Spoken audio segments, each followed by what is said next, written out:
You can start to feel it in yourself. So these are all different ways that it starts. The only value of psychic abilities is using them in service and as part of your own unfolding development. And other than that, there's no point in them at all.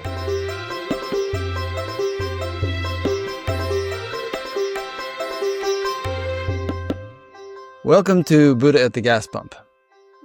Buddha at the Gas Pump is an ongoing series of conversations with spiritually awakening people. We've done 740 of them almost now, and if this is new to you and you'd like to check out previous ones, go to batgap.com and look under the interviews menu, and you'll see several pages where the interviews are organized in various ways, and you can search within their contents. This program is made possible by the support of appreciative listeners and viewers. So if you appreciate it and would like to help support it, there are PayPal buttons on every page of the website, and there's also a page about alternatives to PayPal, such as sending in a good old-fashioned check. My name is Rick Archer, and my guest today is also Richard Lawrence. And he is an internationally respected spiritual teacher, psychic medium, award-winning international best-selling author, and one of the world's leading authorities on UFOs and their spiritual message. He is also the host of the Spiritual Freedom Show with Richard Lawrence podcast, and he has appeared on major media, including Coast to Coast AM and various other acronyms, and has spoken in over a dozen countries, including as a keynote speaker at London's prestigious Mind, Body, Spirit Festival for more than 30 years. He has a deep insight into Eastern and Western mysticism, consciousness, and cosmic spirituality, and he brings both credibility and charisma to every conversation. He brought a fair amount of charisma to our little pre-interview conversation just now. I don't know who wrote that. I mean, that was. Thank you for that, Rick. Yeah.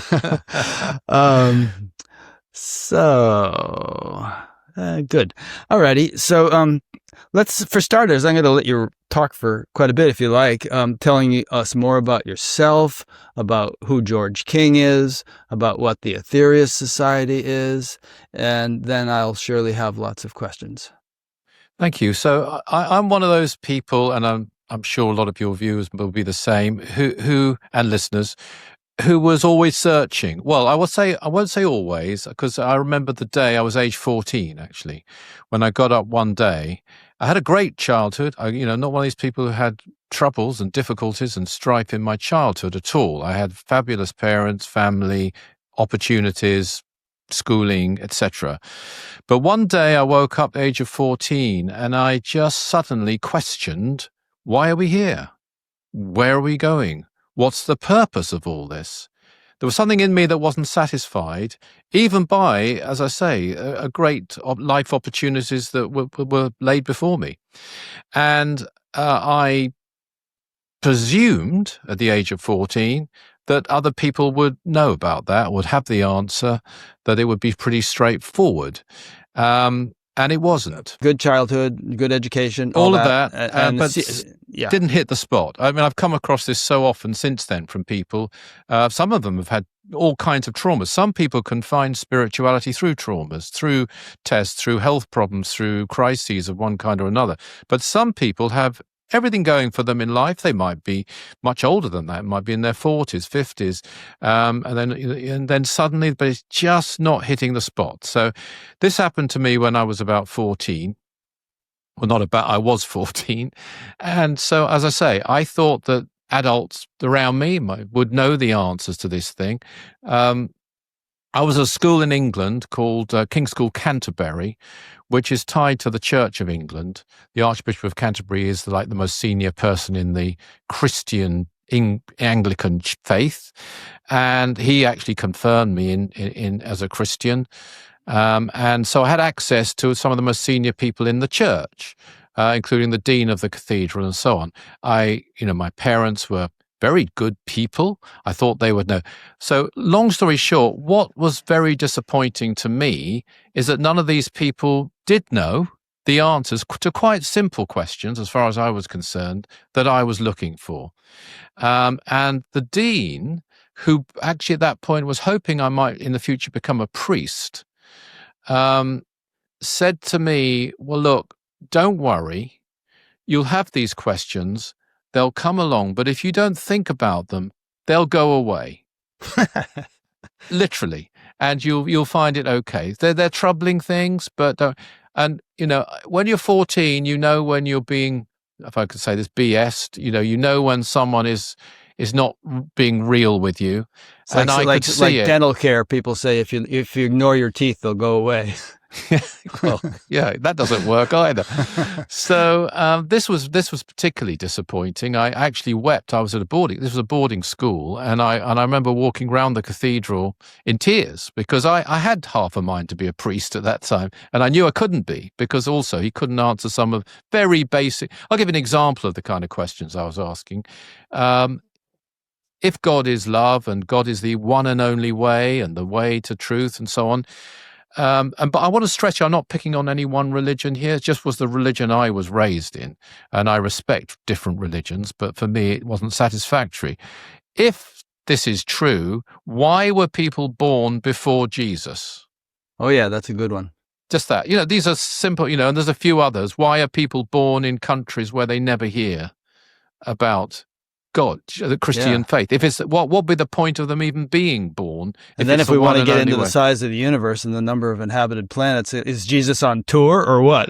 Yeah, well, that's an interesting question. By the way, I didn't get there at 14, but and the other thing I was very interested in was life after death. Mm-hmm. Not in any morbid way, but I was being told about heaven. I was being told about hell. And to me, I simply said to the dean who was running my confirmation classes, I said, look, I haven't actually met anyone who belongs in heaven or hell. I haven't met anyone who'd be at all content, as it was portrayed then, with grapes, harps, lying on some couch and just sort of in heaven somewhere. And I haven't, and they couldn't watch football and they couldn't, see their soap opera and they couldn't, etc. And on the other hand, I haven't met anyone at all who deserves to be stoked in a fiery furnace for eternity either. So what about everybody, most people, all the people I know, where do they go? And he was flummoxed, and he started to waffle a bit about, other things that can happen but he didn't know. That's the bottom line. And I knew he didn't know, and he knew I knew he didn't know. Hence, he told me not to think about it too much. And so this is, and other people. But what concerned me most wasn't the fact that people didn't know, actually, Rick. It wasn't that. What concerned me was that they didn't really care too much, not like I did. The general attitude was, look, don't worry about all this too much, And so I then started on my quest, which took me, as I think it did with you, from what you were telling me, to Eastern religion. And eventually, cutting a long story short, I went to university. I was 18 then, and I came across a book by Swami Vivekananda, actually, Raja Yoga, which I still love. I think is absolutely fantastic. And I could tell this is written by a highly intelligent, analytical mind in Swami Vivekananda, if people know him at all. But contained in there is a translation by him, I believe, of the aphorisms of Patanjali, or Patanjali, I think some people say, which are just outstanding. So I thought to myself, right, I knew then, I actually had an immediate reaction. I don't mean just mental reaction. I had a physical reaction to these aphorisms and looking at them. And I knew that this was a way to samadhi, the highest, deepest state of meditation. And I thought, right, that's what I'm going to do. That's it. Okay. And I'm going to go there and I'm going to enter and gain samadhi, and I'm going to follow all these strictures and all these rules. That's what I shall do. And the next day, I went to a lecture in the Buddhist and Vedanta Society at the university in Hull in the north of England. And the speaker, who's a great friend of mine now, I had lunch with him today. I mean, he's a great friend of mine still, gave a lecture in which he introduced the Aetherius Society, of which I've been now secretary for decades, and also gave a technique of prayer. Now, prayer in this case, not being prayer for one's own benefit, not being a prayer, oh God, may I please have I'm not saying this is wrong to do this, actually, good health, or even going further, may I have this, that, and the other? Here's my shopping list, God, and I'm praying for it. It wasn't that at all. It was sending energy, prana, if you like, chi, if you like, natural spiritual energy to others. And he showed us how to do it. He called it yogic prayer at the time. I see it now more as dynamic prayer. Now, this was introduced by Dr. George King, but I hadn't yet come across that name, Dr. George King. So anyway, I tried this that night. And I thought, well, I seen a tramp. I mean, I think you might call him a hobo. I don't know, homeless person that day. And I thought, I'll send him some energy. And I went to my room at the university and I raised the hands as we were told to do, visualized white light, felt love for this person and sent the energy. And I thought, I'll see what happens there, tried it. And I stopped. And when I stopped, I did this mudra that he taught us, which is passing one hand across another to stop the flow. And then I sort of thought, that's it. I'll re-examine this tomorrow. And anyway, what started to happen was something I didn't understand at all at the time. I understand it now very well, but I didn't then. I started to feel sensations from this energy. It was like a tingling sensation. It was all over me. I went to bed and it didn't stop. And this was what actually disturbing. I got beyond, wow, this is interesting, to being, well, is this ever going to stop now? I'm tingling. I get itching on the head. A bit of heat down in the palms. I mean, what is this? After a few hours of this, I got up and it was like the middle of the night. And I knew where the student who'd organized this lecture lived, the Buddhist and Vedanta lecture. I didn't know the person who taught it then, given the lecture, but I knew the student who'd organized it. So I walked there, which I think was miles. I was living miles away from this person. I actually walked to him in the night, knocked on his door, and he answered the door, and he said, this is a bit early in the morning, Richard. What are you doing at 4 a.m, knocking on my door? Which is fair comment. So I said, well, I went to a lecture that you organized and I tried a technique that was taught in your organization by this speaker. And I've been tingling ever since. I've got this sensation, that sensation is all going on. What is it? I need to know what's happening here. So he said, well, just have lie down, have a rest, and then we'll talk about it in the morning, sort of thing. So I stayed there.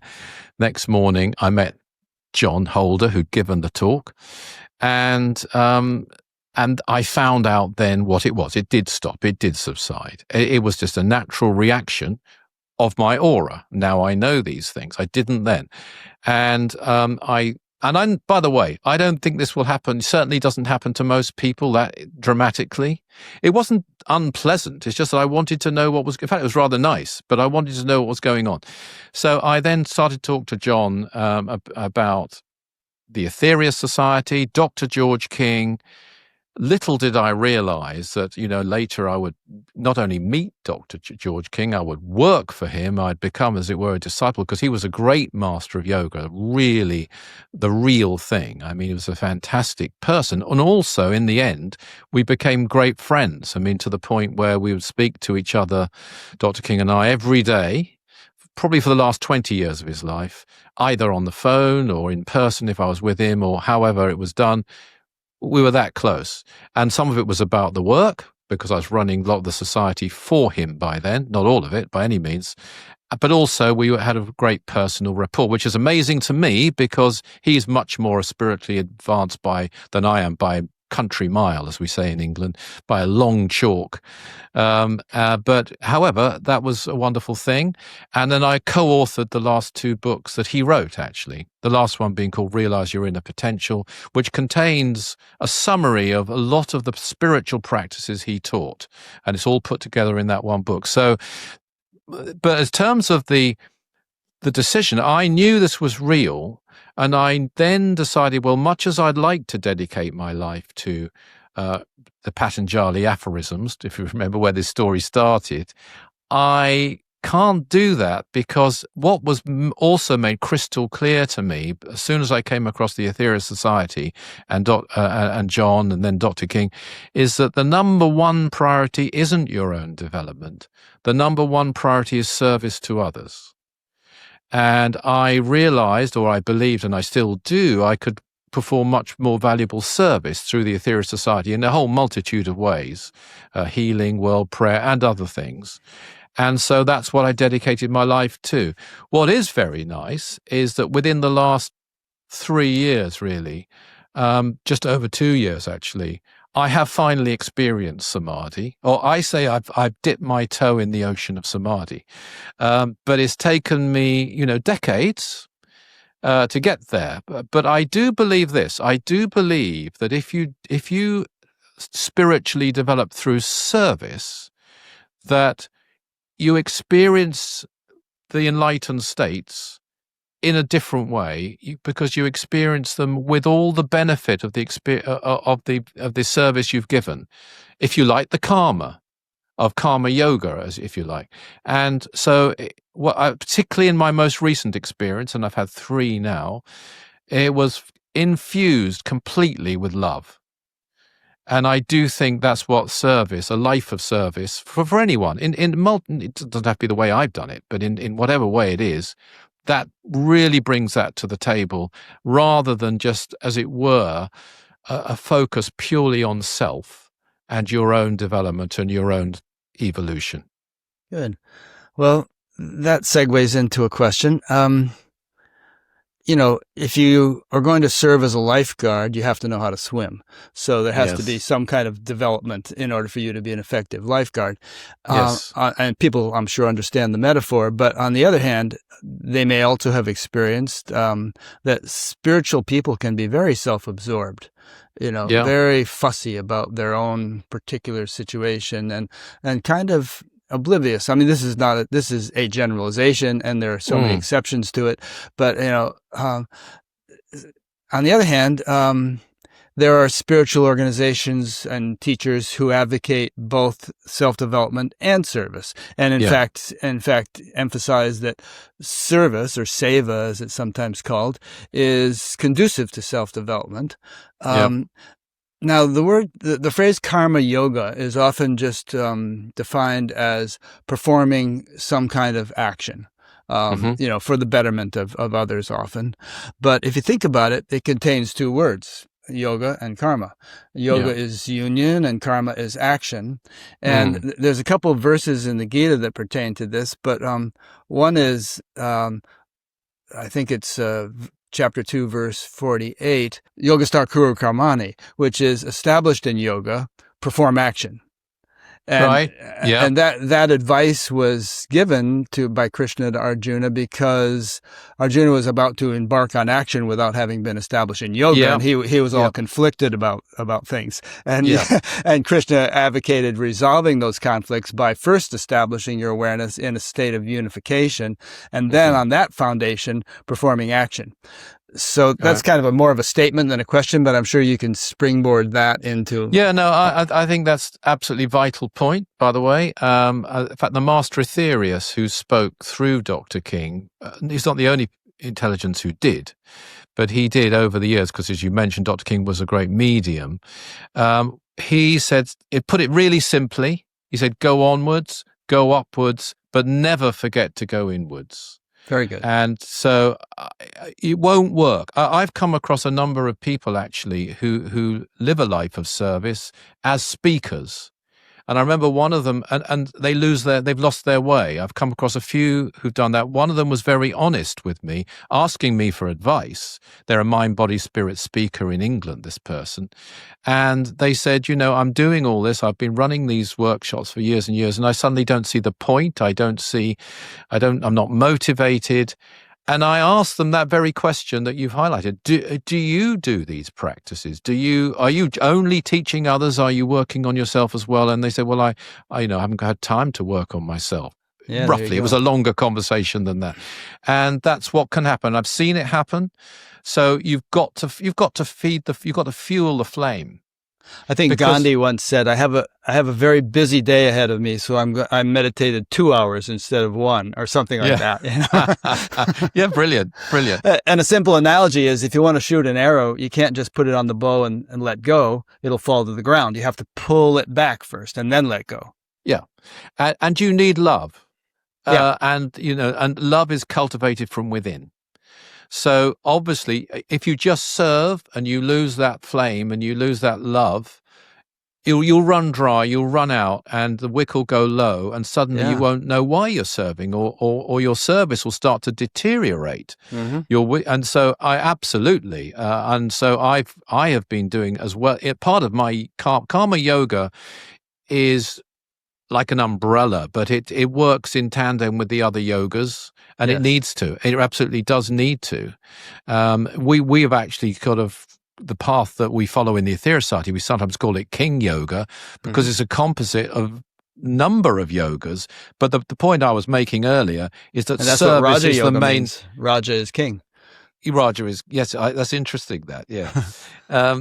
Is that service is the most important. It's like the first among equals. Let's put it that way. It's a strange paradox, That's good. because you can't serve unless you're developing yourself as well. It won't work in the long run. Right. Yep. And here in the States, I'm sure this is true over there too. A lot of the service professions are notorious for burnout. You have teacher burnout, police burnout, doctor burnout, nurse burnout, all those things. They give and they give and they give, and the battery runs dry.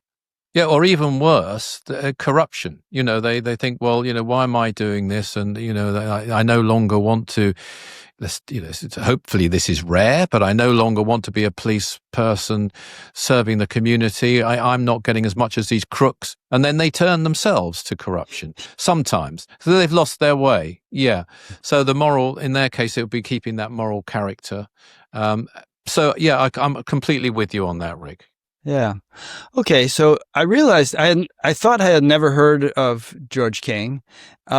And I don't think I had ever heard of the Aetherius Society until I started preparing for this interview. But as I was listening to his story, I remembered, I think, that a friend of mine wrote a book about levitation, and he mentioned this guy from England who a contemporary modern person who had levitated. Yeah. And I think that, and then when I was reading, The King Who Came to Earth, that it was mentioned that he had levitated. Yeah. He levitated a couple of times at least. Yeah. As witnessed by whom? One was not witnessed by anybody other than he left Brill cream, as we used to call it, hair cream. Yeah, I used to use that on the ceiling of his. You're right. Okay, so when he levitated, he had this on his head, and so he was in a bed sit, as we call them here, and he levitated, and his hair hit the ceiling or touched the ceiling and left Brill cream on the top. So when he left, his landlady was sitting on the stairs asking him how this Brill cream got on the ceiling. It was a very high roof. If you call that witnessing, it was an unusual thing. But earlier than that, he was witnessed by his niece, whom I met, that she's passed on now. And when she was about, I don't know, in her childhood anyway, she did see him in Padma on a sofa at his mother's house, her grandmother's house, actually lift off the sofa. But Dr. King was not a person who wanted to talk much at all about those sorts of things, his attainments, unless they illustrated what we can all do, because this was his big message, particularly with healing, actually. He wrote a book called You Too Can Heal in the 1970s, and I remember it because I'd only just sort of started really work. I wasn't professionally working for him, I was a school teacher, but I was starting to help with the promotion in England of his beliefs and teachings, and that book came out, and I remember going to a lot of the healing groups in England, spiritualists and other groups, the National Federation, and they didn't believe it. They did not then believe that everyone can heal. They thought it was a gift, that you either had it or given to you by spirit, or you didn't have it, but you couldn't go out and develop it. He always said you could, and now that's generally accepted, luckily, by most people, especially with Reiki and so on. That's better known now. But he always drew on yoga. So his whole approach to everything, actually, but certainly healing, was drawn on yogas, the chakras, prana, the energy that flows through us. Yeah. Well, didn't Jesus say something like, all these great things that I do, you'll do even greater things? He Yeah. did. Yeah. Great things that Right. I've done will you do. Yeah, absolutely. Yeah. Yeah. And of course, I mean, you would probably agree that different people have different aptitudes. Like, everybody can play a little basketball, but we're not all going to be LeBron James, if you know who he is. Well, that's interesting. I've heard the name. I'm no expert on basketball, I have to confess. But I found that in psychic work because I've done a lot of psychic. I mean, the first thing that started to happen to me was to develop psychic abilities. And I was really, really interested in it. And I'm not saying you need to be really, really interested in it. What I will say is in one way or another, as you develop, you will have psychic experiences. You may not call them that, by the way. They can happen in multiple ways. But taking to your point, we're all different. So if you take psychic abilities, some people will have more, say, psychic vision. Some might have more psychic hearing, psychic sense, or just psychic feeling, what they used to call clairsentience, where you literally pick up other people's feelings and thoughts. You could, even their health, you can start to feel it in yourself. So these are all different ways that it starts. And the only value of psychic abilities is using them in service and as part of your own unfolding development. And other than that, there's no point in them at all. Yeah. There's controversy about Patanjali because the 3rd chapter of 4 in his Yoga Sutras is all about siddhis. Yeah. And some people interpret him, and many subsequent teachers have said to have said that that's a distraction, But if it's totally just a distraction, why would he devote a whole chapter of 4 chapters to that? I don't believe he would. And, you do get this in yoga a lot, actually. And I think you've probably got more experience of being in a yoga group than me, although Dr. King was a great yogi. So I was in a yoga group, actually. And so I correct myself. But I have come across more traditional yoga people who, for example, have told me that they've been discouraged from even transmitting any energy through the palms of their hands. They've been taught to detach from psychic things completely and reject them virtually. But as Dr. King used to say, you can't reject something you haven't got. And it will come. The point there, I mean, in my own case, I did a lot. I do mediumship. I've channeled a lot. I have, I think, got good evidence for my mediumship, but I don't mind whether people believe it or not at all. But, it's very clear. It's very definite. And I've done many others. I used to give psychic readings using various methodologies. But I don't do it now so much. But it was part of my development. Where it goes wrong is if you think you've arrived. It always goes wrong, doesn't it? If you think you've arrived, you've got to know you're still on the journey. And although I mentioned to you I've dipped my toe in the ocean of samadhi, I am more aware than ever of how far I have to go still. Yeah. One of my main themes with this show, which I review transcripts of very early episodes 16 years ago, is that nobody ever arrives. No. There is always a next horizon, Of course. Yeah, I really believe that. And that's something actually that Dr. King took further than I believe it's been taken before, because he took that even to the cosmos. So he would say, even if you reach nirvana, even if you reach cosmic consciousness, there's further to go, which ultimately would be ascension. What I love about Dr. King's teachings and the teachings delivered through him is they tell you why.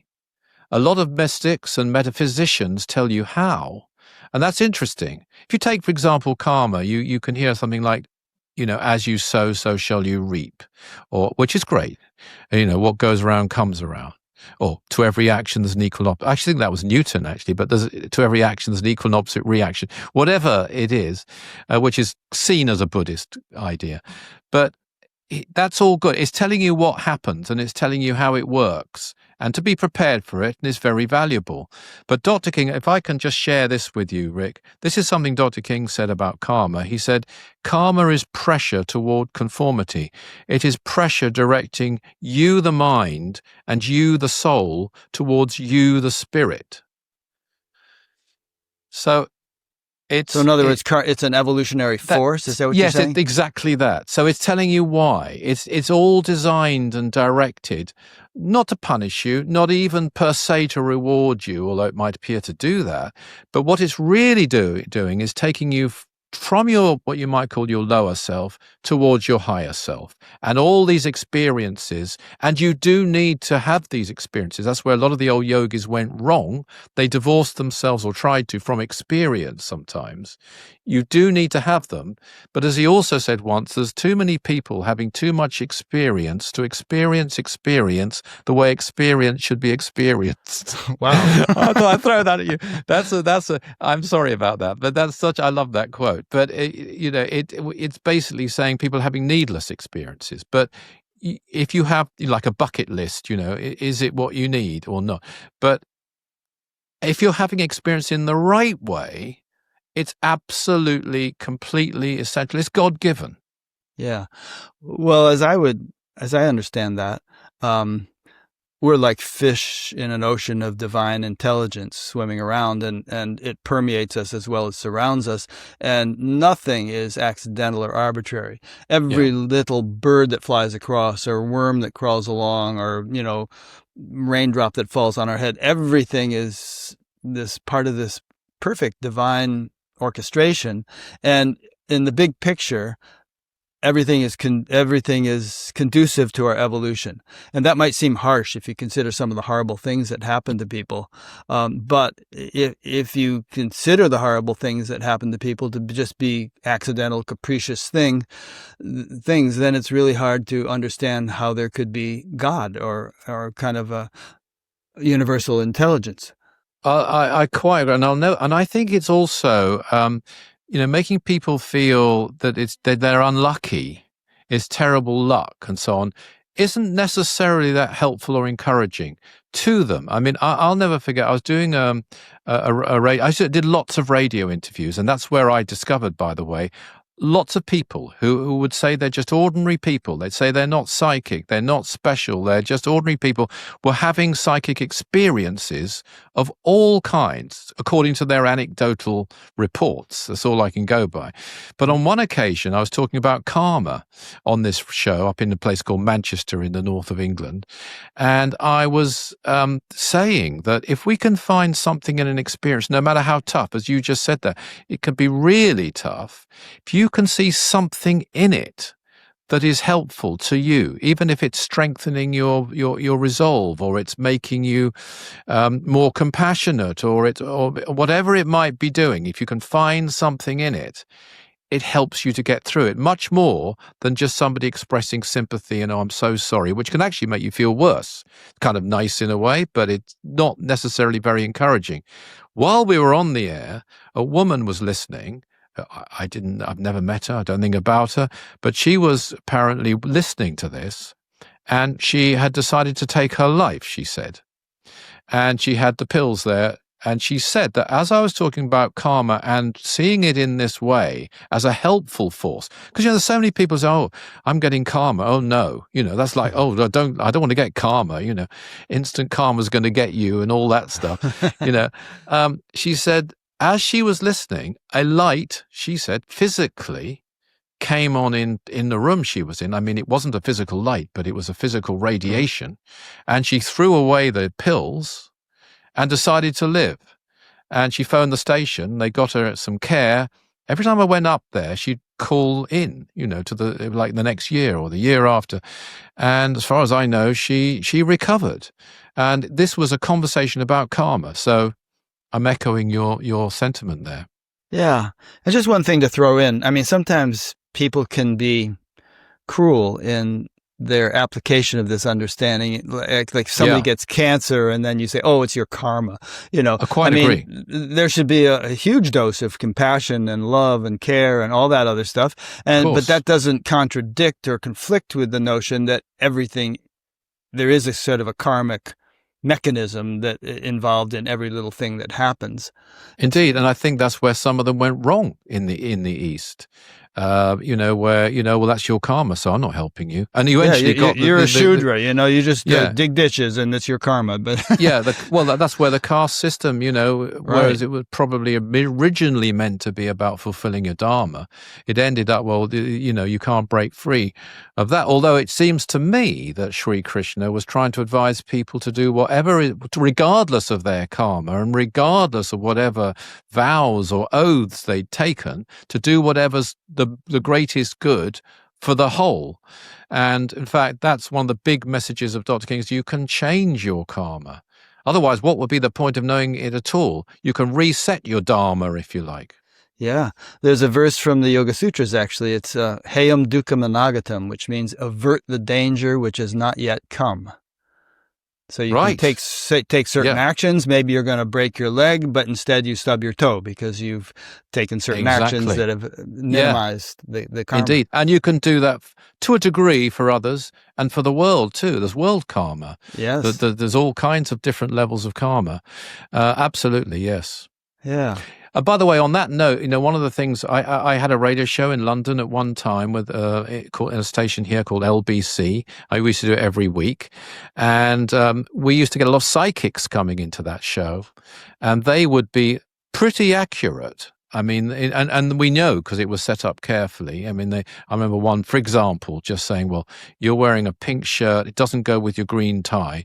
And we know this wasn't set up because we'd arranged, we got the callers in. They couldn't pick the callers at all. But I said to him after, I said, by the way, how much do you think you helped that man with his green tie and his pink shirt? But the point I was going to make, though, some of them were engaging virtually in like fortune telling. And that's where I draw the line. That's no good. To me, that's no good. Because what's the point of it? The only point of these things, all these kind of, call them spiritual impressions or intuition, whatever you call them, they're there to help us, even through dreams or whatever it might be. And they're there to bring change. They're not there to say, well, that's what's going to happen. So I'll just wait for it to happen. Yeah, and we treat them often as a novelty or as extraordinary or something. I think there could be and probably have been and probably are elsewhere societies in which all this stuff is just as natural as breathing to all the inhabitants of a civilization or a planet or whatever. It's just, seems far out to us because it's rare, but, I mean, airplanes would seem pretty far out a couple hundred years ago, and now, big deal. Big deal. And as you know, we in the Aetherius Society, we do believe in life on other planets, but not just on planets that could sustain life as we have it here. What the so-called Goldilocks equation, where you've got to be that near to the sun zone. Yeah, thank you. Right. Or have enough water.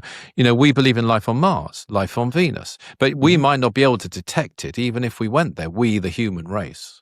Yeah, this is a point that as I was reading the books, I read the 9 Freedoms also, I kept thinking, they have to make this more explicit because they keep talking about life on Pluto and places like that without reminding people that they're talking about subtler dimensions.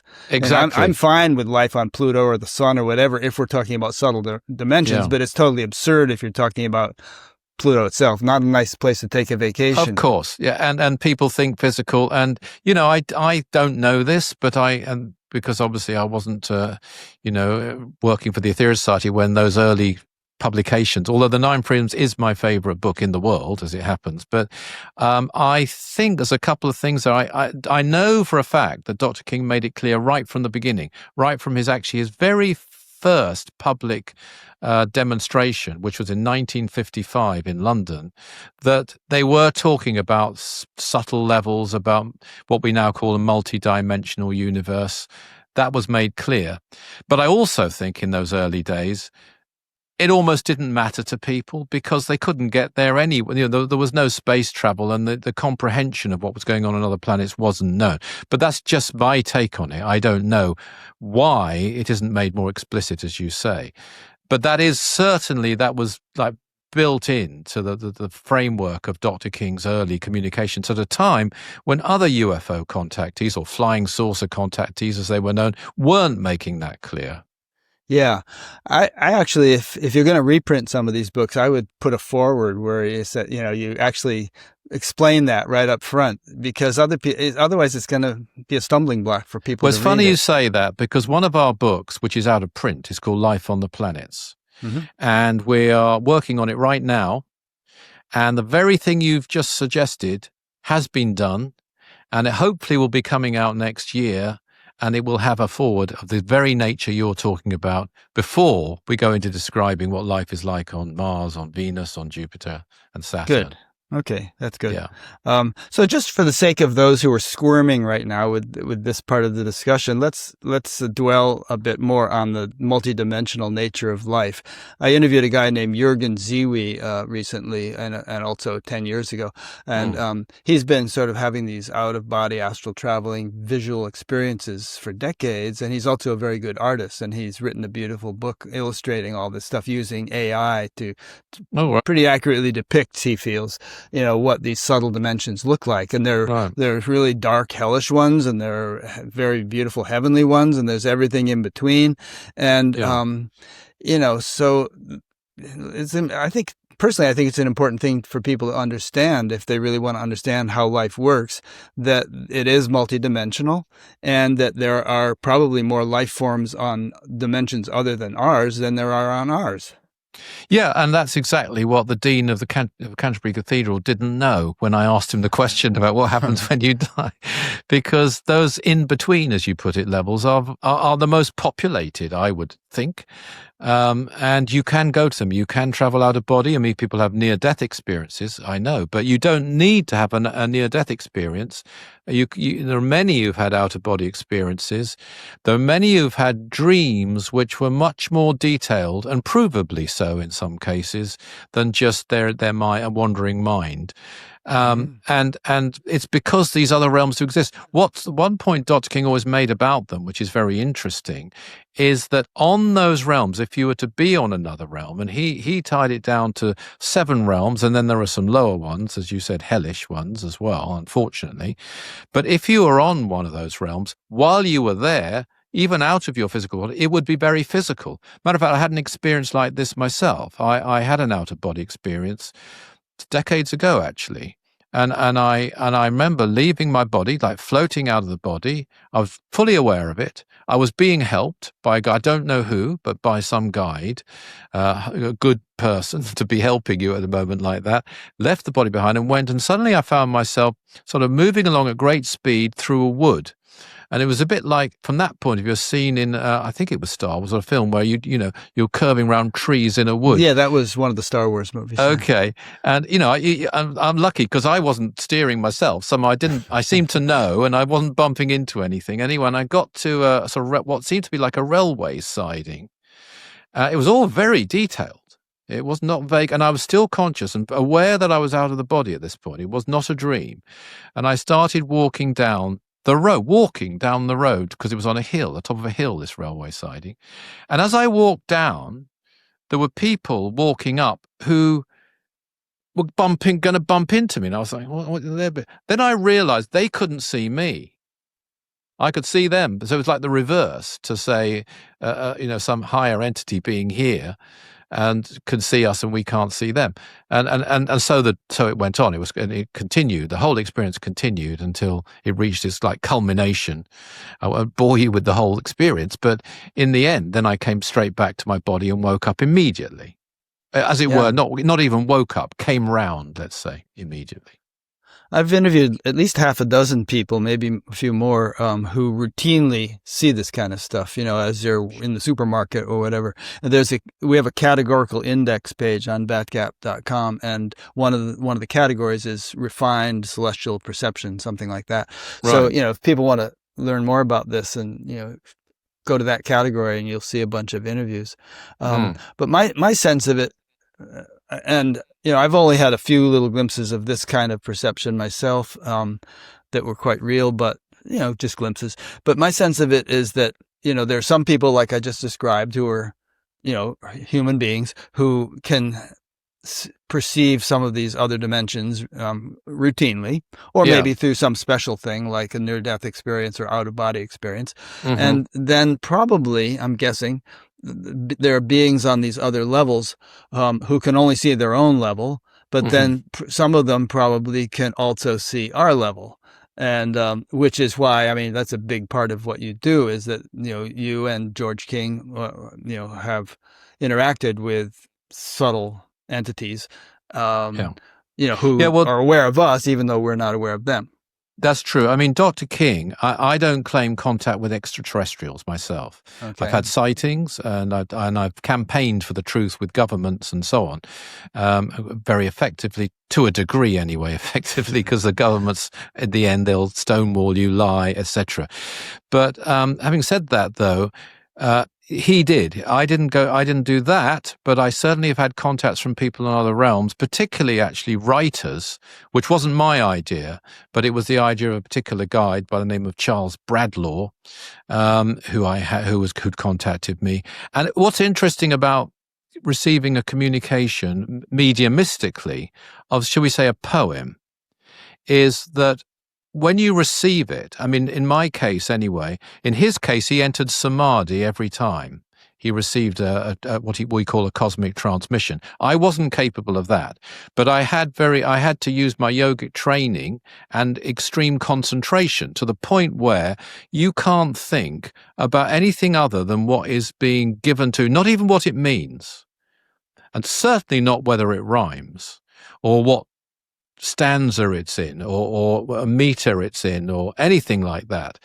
I mean, for example, sometimes I would just get the letters of a word, not even the word, so be spelt out in my mind anyway as I received it, very, very, very quickly. So I do remember on one occasion while I was doing this, I was writing a poem down. I didn't really know it was a poem, but I was just writing these words down, and it can't have been more than 3 to 5 minutes by the time I'd finished. When I then looked at it, it rhymed, and I hadn't once thought, June, moon, I hadn't done any of that at all. It was just there. It rhymed. Some of the language was 17th century. It was in iambic tetrameters, I found out later, which I wouldn't have known how to do that before, and this is a 17th century verse form. Then I got a couple of names, neither of which I'd heard of. It wasn't Shakespeare or something like that. It was, the names were Fulke Greville and William Davenant. So those are two, as it turns out, 17th century writers, and they'd done this together. It's like a two-parter. One was more optimistic than the other, so it's balanced like that. And I wrote it down. Now, I mention that because it's a very good test for me. For a skeptical person who doesn't believe me, of course it's not proof. They can say, well, you make this up. You looked up the names, you put it together, you're just pretending. Fine, no problem. But for me, I know I didn't. And so it was a very good test for me in getting writers in terms of developing mediumship. I've gone way off your question. I do apologize. Well, that's okay. It's interesting. But coming back to the experience of sensing the other realms, and sensing the people on other realms. I mean, in my case, I get a very strong impression which I can't throw off. So it could even be physical. So quite recently, for example, I had an experience. I mentioned I've had 3 experiences of a samadhic nature altogether, and the most recent one was this year in August, and it was about what it showed me. This experience is something I never believed really, which is the old biblical saying, "God made man in His own image," and I thought to myself, well, really they've got that wrong, because what they do is try and create God in our image, like as a man with a beard and a long hair and whatever, grey hair or white hair or whatever it is. And I kind of dismissed that. But then I had this experience, and if people are interested, all these things are on my website if they want to see any more detail on it.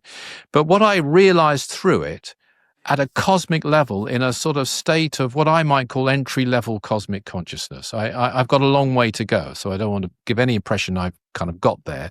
It's all experience in learning for me, but it was definitely cosmic consciousness at a level. And so I was aware of the cosmos and what it actually means that God made man in His own image. It doesn't mean God's walking around in a humanoid body. It means that the equivalence is there through the gaseous elements and so on. This was all revealed to me. So after this, I was sitting down a bit later. Are you going to tell us more? Because I still don't get what you mean by what you understood that to mean, that phrase. I'll happily do that. But Okay. just want to finish off the point about how I would get a contact from another realm. Right. I was sitting down, and when somebody wants to contact me, on the whole anyway, I'll get a strong physical pressure upon me. Could be on my knee or on my leg or on my foot or something, and it won't stop. You could think this could be an itch, it could be something, but I can tell the difference. It's very definite. It doesn't leave until I mentally say, accept it. And I'm aware of it, and then it will stop immediately. And then I know I've got to wait. So the last time this happened to me, I had the impression of Eckhart. And of course, I don't know anything much. I've heard of him, but I don't mean Eckhart Tolle, by the way. Meister Eckhart. Meister Eckhart. I was very interested because I thought I didn't get a message. I was just aware of his presence, and that's all. So I looked him up. But I thought, I wonder if there's a link here with God made man in his own image. And indeed, I then looked him up and found there was, that he himself, not in a cosmic way, but he had mooted the meaning of this as something to do with consciousness, and that we have within us a divine spark, and so on. People can look into Meister Eckhart, but it's 13th century. But all in all, this was, I think, why I had that particular impression of his presence, because I just had this experience quite recently, and it linked in to something in a different way that he'd been saying, got him into terrible trouble, of course, with the Inquisition. And of course, he died as a heretic, or be under investigation as a heretic anyway. But yeah, I divert. Coming back to your question about, I actually I've got it written down here, but I don't need it written down, I can tell you. But no, what was revealed to me is that the equivalence, let's just say, of arms that a humanoid body has, is expressed through the cosmos, through the emission of strength and of the things that for us arms would do. So there's like an equivalence, but it's a complete cosmic level. I'll give you another example. I believe myself that the galaxies are the chakras of the universe.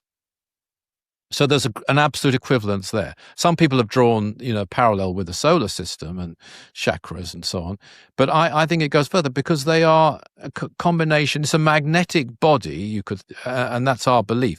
This was actually revealed through another book called The 12 Blessings by Dr. King, that the galaxies are living intelligences. But in terms of the equivalence with us, with God made man in his own image, you could see them as the chakras in the aura of the whole. Okay, that makes sense. And as you were saying that, it occurred to me that, the indriyas, which are like the impulses of intelligence on a subtler level that manifest as senses and organs of actions and so on the gross level, are said to have a cosmic counterpart. I didn't know that. That's interesting. Okay. I could probably even find you some kind of, there's a book called, it's not going to come to me. Anyway, it's kind of an introductory book to Vedanta. Okay. Vedanta Sara, it's called. And they go into this kind of stuff. I'll send you a link about it. Thank you. Yeah. Let's talk a bit more about extraterrestrials and UFOs, which I've been fascinated for a long time, fascinated with. And I think there's a lot of chaff mixed in with the wheat on this topic. Yeah, there is. Yeah. And also there is with mediumship too. Yeah. And I think before we leave that on a side, and psychic things in general, I should have warned. I mean, you have to be very careful, and you have to be, there are people who think they're hearing voices who are having psychological issues. Right. And the big issue is telling the difference between your genuine, so we say, intuition and your imagination. And this is where it can go wrong. I think, on the other hand, though, there are people in perhaps of more of an academic leaning who are suppressing their psychic or intuitive abilities because they don't believe in them. Right. So even if they're getting realizations coming to them because they have good powers of concentration, they're blocking it off and thinking, well, that's my imagination. So it's a whole area that has to be looked at. I thought I'd throw that in. Which actually brings up a little bit of a side point, but a critical one, which is that critical thinking skills is a very good ability to culture if you're on a spiritual path or in life in general, because there's a lot of nonsense flying around in every field of human endeavor, and you really need to, and it's getting more intense and, more abundant. So you really have to be able to sort through all the BS. I do, and I think a lot of people in the sort of New Age, mystical, mind, body, spirit movement dismiss critical thinking and logic. They think, I don't need that. I'm feeling this and I'm feeling that, and you do need it. Where it goes wrong is if you think that's the end goal, critical thinking, because critical thinking on its own won't take you to enlightment. No, I think it's go beyond it's that. an important tool in your toolkit. It is a vital tool. I agree. Right. Yeah. Okay. So, did you ever see the movie Arrival? It's a UFO kind of movie, and I forget the actors in it, but it was Amy Adams and that other guy who got run over by a snowplow in real life. I forget his name. In any case, the cool thing about that movie, there were a bunch. I loved it, but one thing is that the ship, when it came, didn't just sort of come from the sky and land. It sort of materialized. And right. The whole idea was that it was sort of just materializing in our dimension from another dimension. And so one thing I was thinking about as I was reading the Nine Freedoms, I think, was that, so these beings that live on all the other planets, why would they need a ship? To get here? If they're... But maybe they do, and maybe it has to be a kind of a ship that can not only go from there to here, but then can go from subtle to gross if it's going to be visible to us. I actually think you've hit the nail on the head, and I think this is the issue, by the way, that one of the issues that the governments are wrestling with right now. It's extremely topical, actually, because, and I've been sort of inundated with interviews just on UFOs lately, because I've campaigned on this for decades, seen a massive change, and these are the questions that are coming up because they've found capabilities of which invisibility is one of them, that witnesses, whistleblowers, who have a terrible time, some of these whistleblowers, by the way, that's a whole other story. They get very maltreated. But whistleblowers from the military, the Navy, the Air Force in America have said, they've talked about this capability of invisibility and reappearance as well. It's something that Dr. King explained. Some of the things they've found out in the last and revealed in the last 3 years in these Congress hearings, and well done America for having Congress hearings, by the way. You leave Britain behind and most other countries behind, and they're all interested. They've all got an interest in UFOs. China, Russia, all of them are following this, but America is trying to be open, except that your elected representatives, Democrat and Republican alike, are being lied to, they say, by their own government, by officials who are not elected, who are stopping them from getting to these truths. So this is one of the things that you've hit on about the multidimensional existence of UFOs that absolutely befuddles them. They just see it as superior technology, which they can't explain. I mean, I've been commenting recently on a bit of footage that came out this month, actually, in a Congress hearing. Yeah. So they can't understand that. But I will say... You're referring to the missile hitting a UFO and bouncing off it. Yeah, it's bouncing off it. And if people haven't seen that, it's easy to find. It's on my website. It's all over the place, that footage. But I will say this. I'm going to give a shameless plug to a book for which I get zero royalties, I'll let you say, which is one of the books I wrote with Dr. King, Contacts with the Gods from Space. And that was published in just a year before he passed on, actually, in 1996. And in there, he explains 29 years ago, some of these phenomena and how they operate that they're now finding. Invisibility is one. The capability of his answer to how this would happen, that a Hellfire missile would bounce off the side of an extraterrestrial craft, is that it would be because they have force fields around them, these craft. Yeah. And so that prevents it. And it goes into more depth in the book about that. It's your basic Star Trek technology. Yeah, exactly. Yes, nothing original, but this is the kind of they haven't even thought. Well, if they thought of it, they haven't mentioned it in any of these hearings. And then the other thing, of course, that he hits on is the gravitational capabilities of to overcome gravity, to take off at tremendous velocities, and even their mental powers. They can arrive in a destination that an American jet is headed for before that American jet gets there, and wait for the jet. And this is from testimony. Yeah. So you have to, and this then leads to the questions that I don't think they can answer. This is where you need a genuine contactee, of which I would say Dr. King is foremost, but I'm not the only one. I'm not saying that at all. Which is, okay, then why? Why are they here? What is their purpose? What are they trying to show us? What is their message? When will they come closer?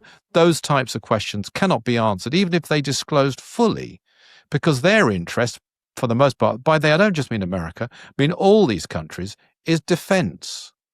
All they want to do is, if they can, is reverse engineer them, keep it as secret as they can, and use this weaponry in warfare. And that's because their motive is completely wrong. And of course the extraterrestrials know that. They're not going to cooperate with that.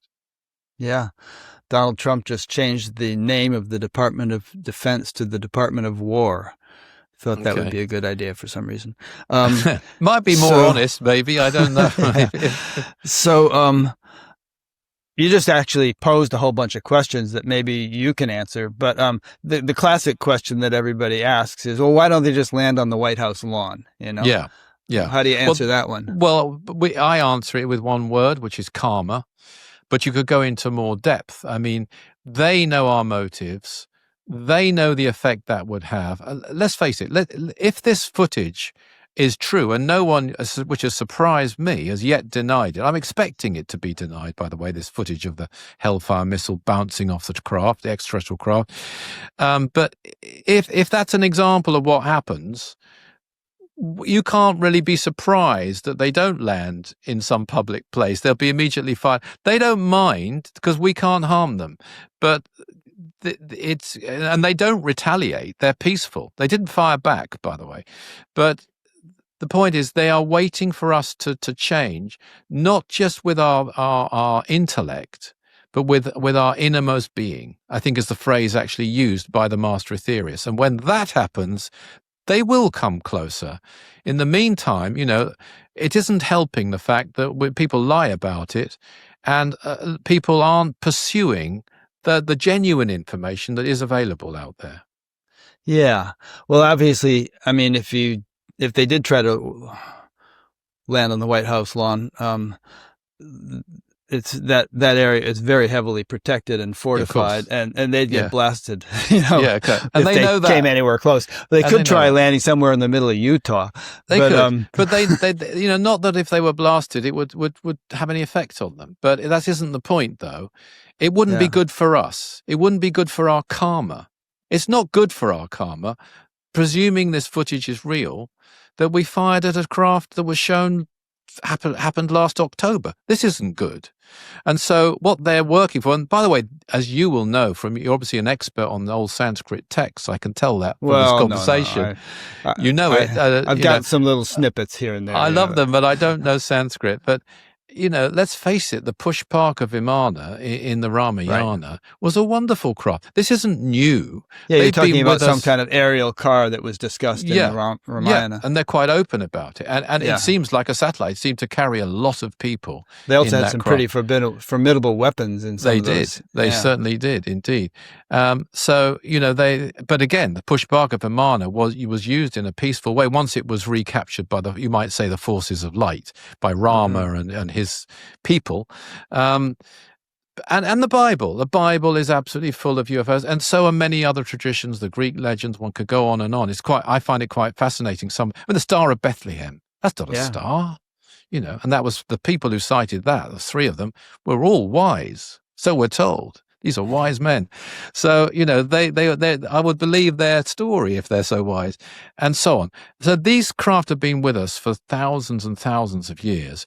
They are waiting for us to change. They will pick their time at the best possible psychological moment for us, not to satisfy curiosity, not to satisfy the desire for weaponry, but when it's going to have the best possible effect on humanity as a whole. And that hasn't come yet. When we change sufficiently, then they will.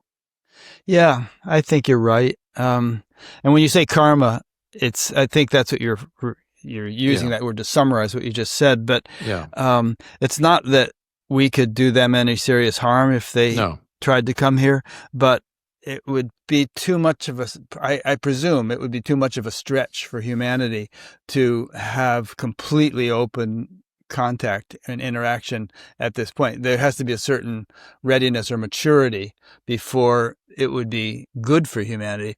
Although I think, it's funny, Ronald Reagan said something like, what would really unite humanity would be if, some kind of alien invasion. That was the way he understood it. Because then we'd all rally together, to combat it. But again, the whole thing was put in a bellicose tone. But what would really unite humanity is if we realized that we were part of a much vaster... Well, exactly. If we all came together and welcome them, because they don't regard us as multiple races or multiple nations.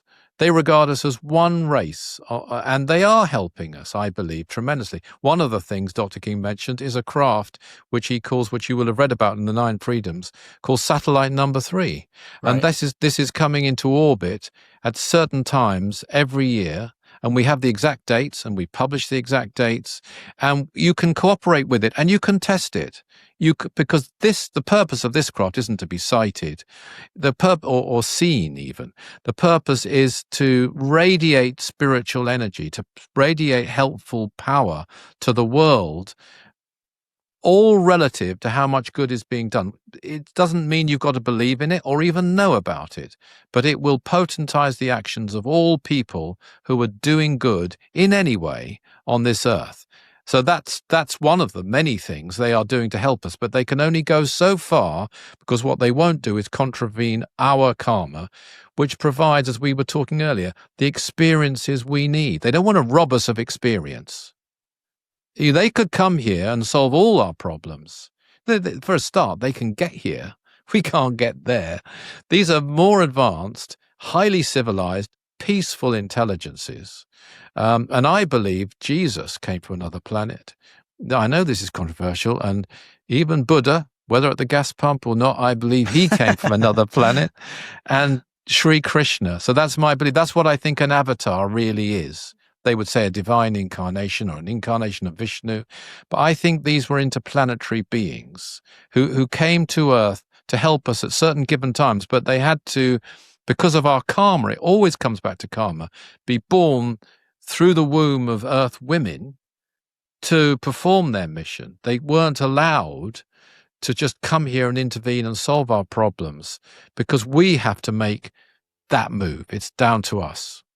Yeah, I mean, a good analogy might be, a physics professor could just give the students all the answers to the tests. Perfect answer. And it'd be easy for them to pass the test then, but they wouldn't learn anything. They'd learn nothing. Yeah, exactly. Right. It's exactly that. And some of the yogis have followed that kind of principle too. Right. I always remember the Yogananda one, where this student, he tells a story of a yogi, and a student went to see him and said, will you be my guru, or words to that effect? Will you teach me truth, master? I don't know how he put it. And this yogi grabbed hold of his head and put his head into a bucket of water and held it there till he nearly, was spluttering. And he brought his head out and said, when your head was in the water, what did you want most? And the student said, air, master. He said, well, when you can say truth, then I'll teach you. And he told him to go his way. Interesting. That was a strict yogi, yeah. Yeah, there's variations on that story. It's a good one. I'm sure there are, yeah. Yeah. And I was just thinking, you meant Jesus coming from another planet. You're alluding to Venus. He was supposed to have come from Venus. And of course, again, you have to realize the subtle level of, he's a subtle being on Venus. He's not hanging out in 900-degree temperatures. But, if that's one way of understanding how that might be true is that, why would he have to come from any particular place? Well, maybe subtle beings don't just hang out in interstellar space. Maybe they gravitate around or inhabit an actual thing that we could observe physically. And for some reason, I don't know. Do you know a reason why? I do, actually. Yeah. I mean, one of course, is there'll be a group soul of Venusians who will be bonded, if you like to use that term, with a certain type of, this is the bad phraseology on my part, but a certain type of mindset which will draw them together. That will be one kind of a factor, but there's a much bigger one than that, which is that the planets and the sun, actually, but the planets in this solar system are living intelligences. Right. They are very advanced. I mean, Mother Earth, Gaia, as the ancient Greeks called her, is a most wonderful intelligence, and we owe her everything. We owe her life, experience, even the power of Kundalini, which is just a ineffable power, life-transforming life force with which we can bring within our being. The Mother Earth, now it's the same. So on Venus, when someone is born on, say, Mars or on Venus, they are born through the flame of that planet. You see inklings of this, by the way, in the Mahabharata, actually. Particularly, I think Draupadi and her twin brother were born through a flame. So there is records in history, and I think personally Mahabharata is much more ancient than a lot of historians say it is. I mean, what is not necessarily the writing of it, but the actual occurrences. But you can see that kind of concept. But on the other planets, they don't use procreation. They don't need to. It all comes back to the flame of the logos of that planet. And they are in tune with their own planets, and they revere and worship virtually their planets as great, they're teachers as well, in a way. And so they are attracted. And I mentioned earlier, the galaxy, I see it as a chakra in the universe. And also a planet is in a way a kind of a chakra in space. Dr. King used to say that chakras are the second most important thing in existence, the most important being life itself. And it sounds like quite a far out thing to say, but I must say, since I've had more advanced experiences myself, and I'm still learning, I stress, I have come to realize the absolute importance of chakras. So Jesus, actually the Master Aetherius, actually the Lord Buddha, although an aspect of Buddha, I believe, is on Earth now, on Shambhala right now. But having said that, they are drawn to their planet as a spiritual home. Let's call it that. Yeah, I had a thought as you said that, which is that if these beings are subtle, dwelling in subtle realms, not in gross biological bodies. And as we know, subtler realms are much more a field of possibilities than grosser realms. Even physics tells us this. Yeah. The more things manifest, the more constricted they become in terms of what can happen and possibilities. The more density, in a more way dense and kind of calcified in a way. Yeah. And so on these subtle realms, all kinds of things might be readily possible, which couldn't really happen on a gross realm. Very true. Procreation being one of them. It wouldn't need to go through the mechanisms that we do in biological bodies. And I believe there'll come a time when that'll happen on Earth too, when we're more in tune with Mother Earth.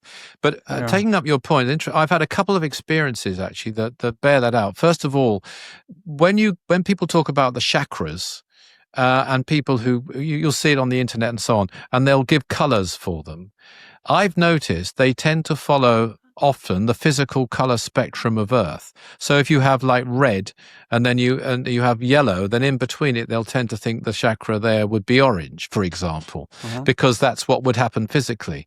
But I don't think color at a higher level works in the way, just taking up your point, that it necessarily works here. Likewise, sound. I've had one out-of-body experience where I did music as my degree at university, and I heard chords being played that if those chords were played on Earth would be atonal, would be dissonant, because the notes were so close to each other. They were less than a semitone apart, some of them, and they were in clusters of notes. And yet on that realm, which I take to be a higher one, they were absolutely beautiful, beautiful conglomerations of sound. So I just bear out your point that the physical laws that apply here don't necessarily apply in the same way on higher realms. Yeah. It's much more a field of all possibilities, you could say. Yeah. That was one of the things that came out of my interview with Jürgen Ziwi. It's like on these subtle realms, people like they have parades, for instance, and in which they take the forms of fantastical animals, or just kind of like a circus, but their actual physical bodies can morph into these things because they have that kind of plasticity. It's much more subject to mind, and telepathy can happen in a way which is very subtle. For example, I saw, while I was there, again, musical thing, an orchestra outdoors playing, and quite a large one. I think it was a string orchestra, but there was a lot of parts to it, first, second violin, viola, cello, and other instruments, double bass, and so forth. But the interesting thing is they were improvising. I could tell they were improvising, like a jazz trio might be improvising, and yet it was multi-complex music with numerous parts playing together in harmony. Huh. These were people who they could look like you and me. I mean, they were sitting there with their violin. It was outdoors, but other than that, they were gathered like an orchestra. They didn't, as far as I could tell, have a conductor, and they were absolutely in tune. That to me was like, God, how did they do that? Yeah, they had enough coherence within and among themselves that they could do that. Yeah, indeed. So I guess just to retrace our steps a little bit, I got the impression, and maybe you just said it, that Earth is kind of like the kindergarten of the solar system in terms of its spiritual maturity.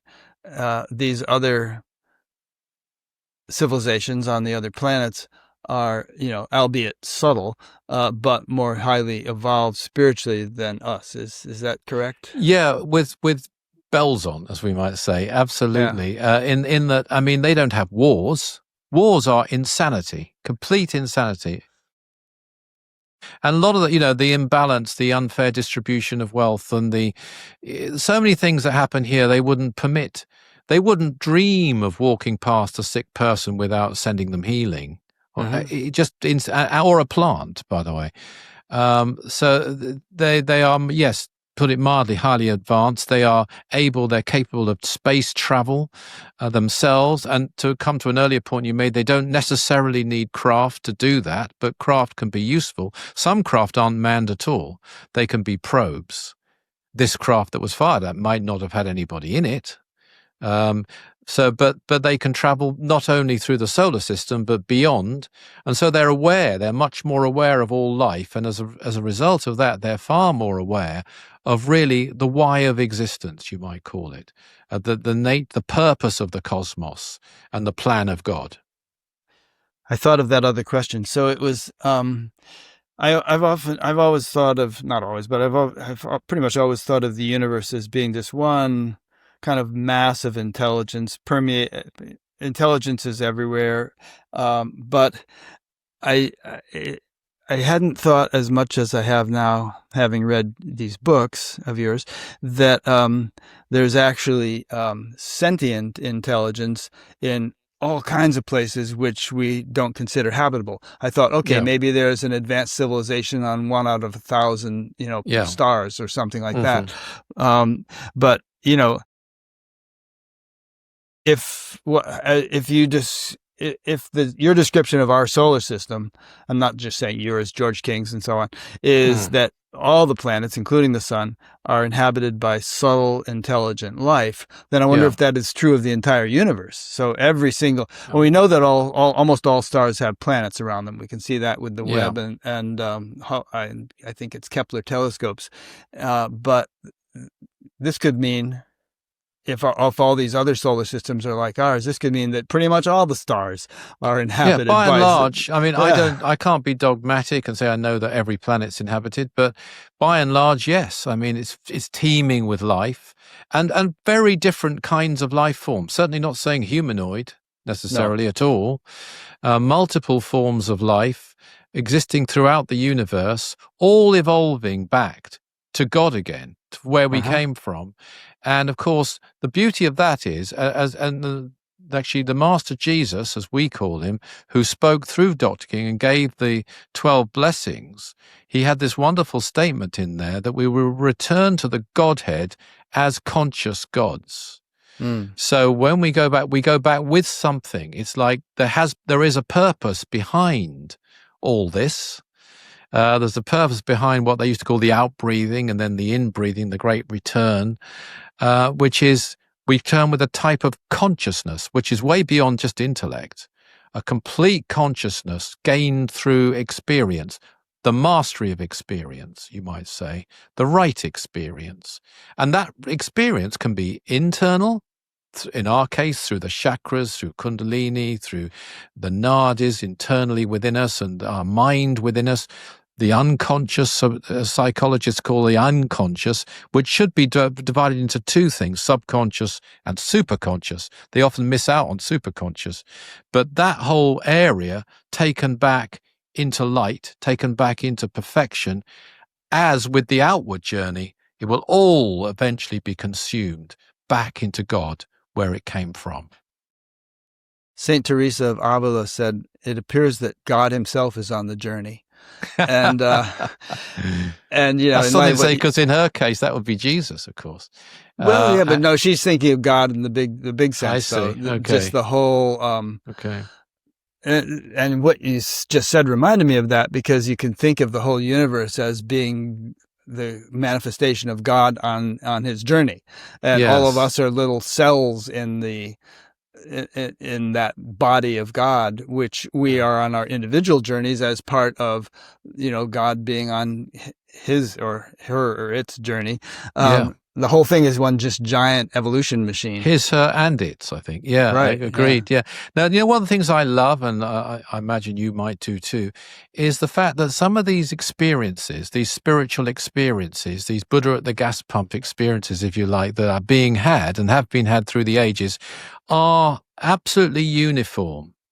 That, okay, you can have all your dogmas, you have your different religions and your different sets of mindsets and all the rest of it, but the actual experiences, whether it be Hildegard of Bingen or whether it be a yogi in the Himalayas, or whether it be Wordsworth writing a poem on Tinton Abbey, they are having, and they're using different descriptive terminologies, but they're having the same exact experiences, which shows the universality of it.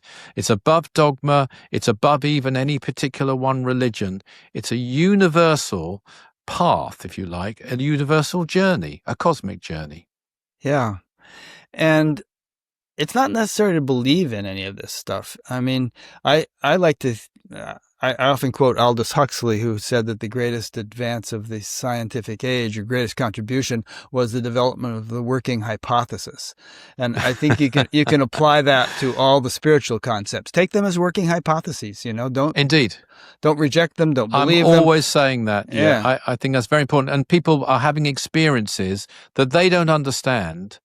When I've taught psychics in the past, and I said there's 3 words you need. And they're essential words, and they are these: I don't know. Mm-hmm. And don't lose those, because a lot of people, when they start down this line, and particularly if they see themselves as a psychic, then they've got to know everything and answer everything. And if they can't, they failed somehow. No, you have an experience. You don't always know exactly what it means. It will be revealed to you eventually, either in this life or another one. But just if you're not sure, just keep it on a shelf. I mean, I don't expect anyone to believe the things I'm saying to you here today, or even to believe in Dr. King or whatever. It's up to them if they're interested to look into it. I'm lucky. I knew him. I saw him at close quarters, and it's been verified to me. But we're all, traveling and forming our own evolution and reaching our own realizations, and that's the way it should be. Yeah. And when you say, I don't know, that's not an absolute statement. It's like, like, for instance, if I said, do UFOs exist? You wouldn't say, I don't know. You'd say, yeah, I think they do. And there's this evidence and that evidence. And so obviously the word belief is not really in the scientific lexicon, but the degrees of certainty, you could say, based upon empirical evidence. I'm sure I've experienced certainty now. And so I do think somatic states, for example, bring you a certainty. And I think there's certain things you can start to know. No, I'm not, if I've explained it badly, I didn't mean to say we don't know anything. I just mean there are certain experiences that can happen to you that you won't necessarily understand at the time, or certain things can come to you to which you don't know the answer, and that's fine.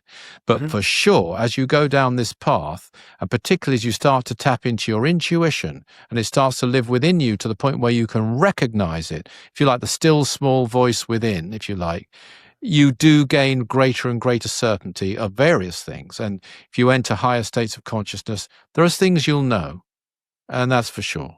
Yeah.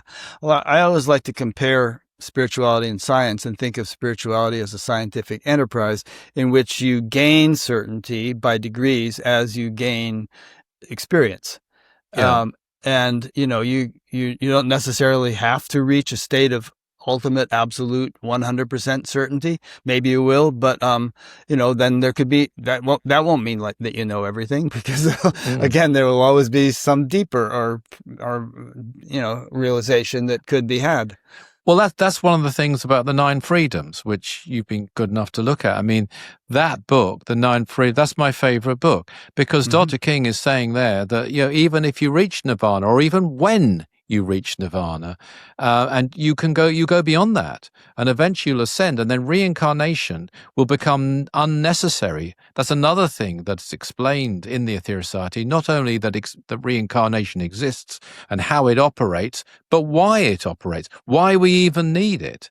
But there'll come a time when we won't need it, and then you'll go on, and then even when you reach that level of being a bodhisattva or an ascended master, that isn't the end either. You'll then go to other planets, and then you'll go to higher planets, and then eventually you'll go to the sun. And evolution continues all the way through at all these levels. So it comes back to a point we agreed on earlier, that when you say you've arrived, then you really haven't started. Yeah. Well, when you say reincarnation won't be needed, I think what you're saying is you'll be reincarnating someplace, but it won't necessarily be here. Well, you'll escape the wheel of rebirth. Let me put it that way. Rebirth you'll no longer here need or rebirth anywhere. I mean, if you're in some higher local, you're inhabiting some kind of body. You're in a body, but it's not a reincarnated. Well, let me explain. It's not a body that is produced through birth, physical procreation, birth. Yeah, you can inhabit a body for hundreds, even thousands of years at that point. There are, incidents through history of people who have had ages like that. And, there are intelligence, perhaps the best known one in the West, although it's misused this often, but it's Count Saint Germain. And there are others through history, and there are others, male and female, ascended masters with us who no longer need to be reborn. They no longer need to even have an aura, because an aura to them is a limitation, because it's their own mind stuff, almost, I won't say imprisoning them, but let's just say limiting them. But at our stage of evolution, we need it. We need reincarnation because we need to be stopped in our tracks. We need to die, physically die, go to another realm and recalibrate, if you like, reassess with our higher self what experiences we need, because this is my words for it, we can't just be trusted to work that out for ourselves yet. But when you get to a certain evolved stage, you're so in tune with your higher self, you don't need that recalibration, because you're following it anyway, because you want to. You're too wise to fall off the path or create negative karma, you might say. Then you won't need to reincarnate. That's what I mean. Perhaps the Rolling Stones said it right when they said you can't always get what you want, but you get what you need. So, you end up where you're going to be of most use. And if you're some kind of ascended master, it wouldn't really be very useful necessarily, or it might be in some cases for you. And if only the Rolling Stones understood that. Right. Yeah, I mean, you can, well, to quote another cultural thing, when Darth Vader was about to kill Obi-Wan Kenobi said, "If you strike me down, I shall become more powerful than you can possibly imagine." So in other words, he would get to a place where he would be free of the human limitation, but he'd have a much more powerful range of influence. And so I'm just thinking, as you talk about ascended masters and so on, and I mean, what we need to be here going through this, because we are, and so obviously we need to be, because if we didn't, we wouldn't be here. But if we got to ascended master status, then we'd have a different role to play, and it wouldn't necessarily be as useful for us to be here. True. Very true. Yeah. Either for us or for the world. No. And they don't even need to stay on this planet either, but they stay here to help us. They could move on to other planets at that point. They don't need the experience cycle currently being offered on Earth. Right. I think that will change, and I think it's a very misunderstood term. The new age really will be time when people will start to realize these things, and eventually everybody will be ascended on this. That's how I see it, but that's quite a way off. Would that mean the Earth would no longer be inhabited by biological life? No, because all the other planets, they don't, well, I won't say all of them, but on other planets, they don't reincarnate in the way we do through procreation, and they're very much there on those planets. What will happen is we'll be much more in tune with the Mother Earth herself and her flame and her life-giving force, and appreciative of it. Ecology won't be, for the sake of our children and our grandchildren all the time, as it usually is. It'll be primarily for the sake of her as a living being. Yeah. Okay. Good. So I have some notes here that you guys sent me, and I'm just looking. We're covering a lot of it as we go, but here's a heading that we could flesh out a little bit more, maybe. But the spiritual message of advanced extraterrestrials. How would you sum up, or you can elaborate on their spiritual message?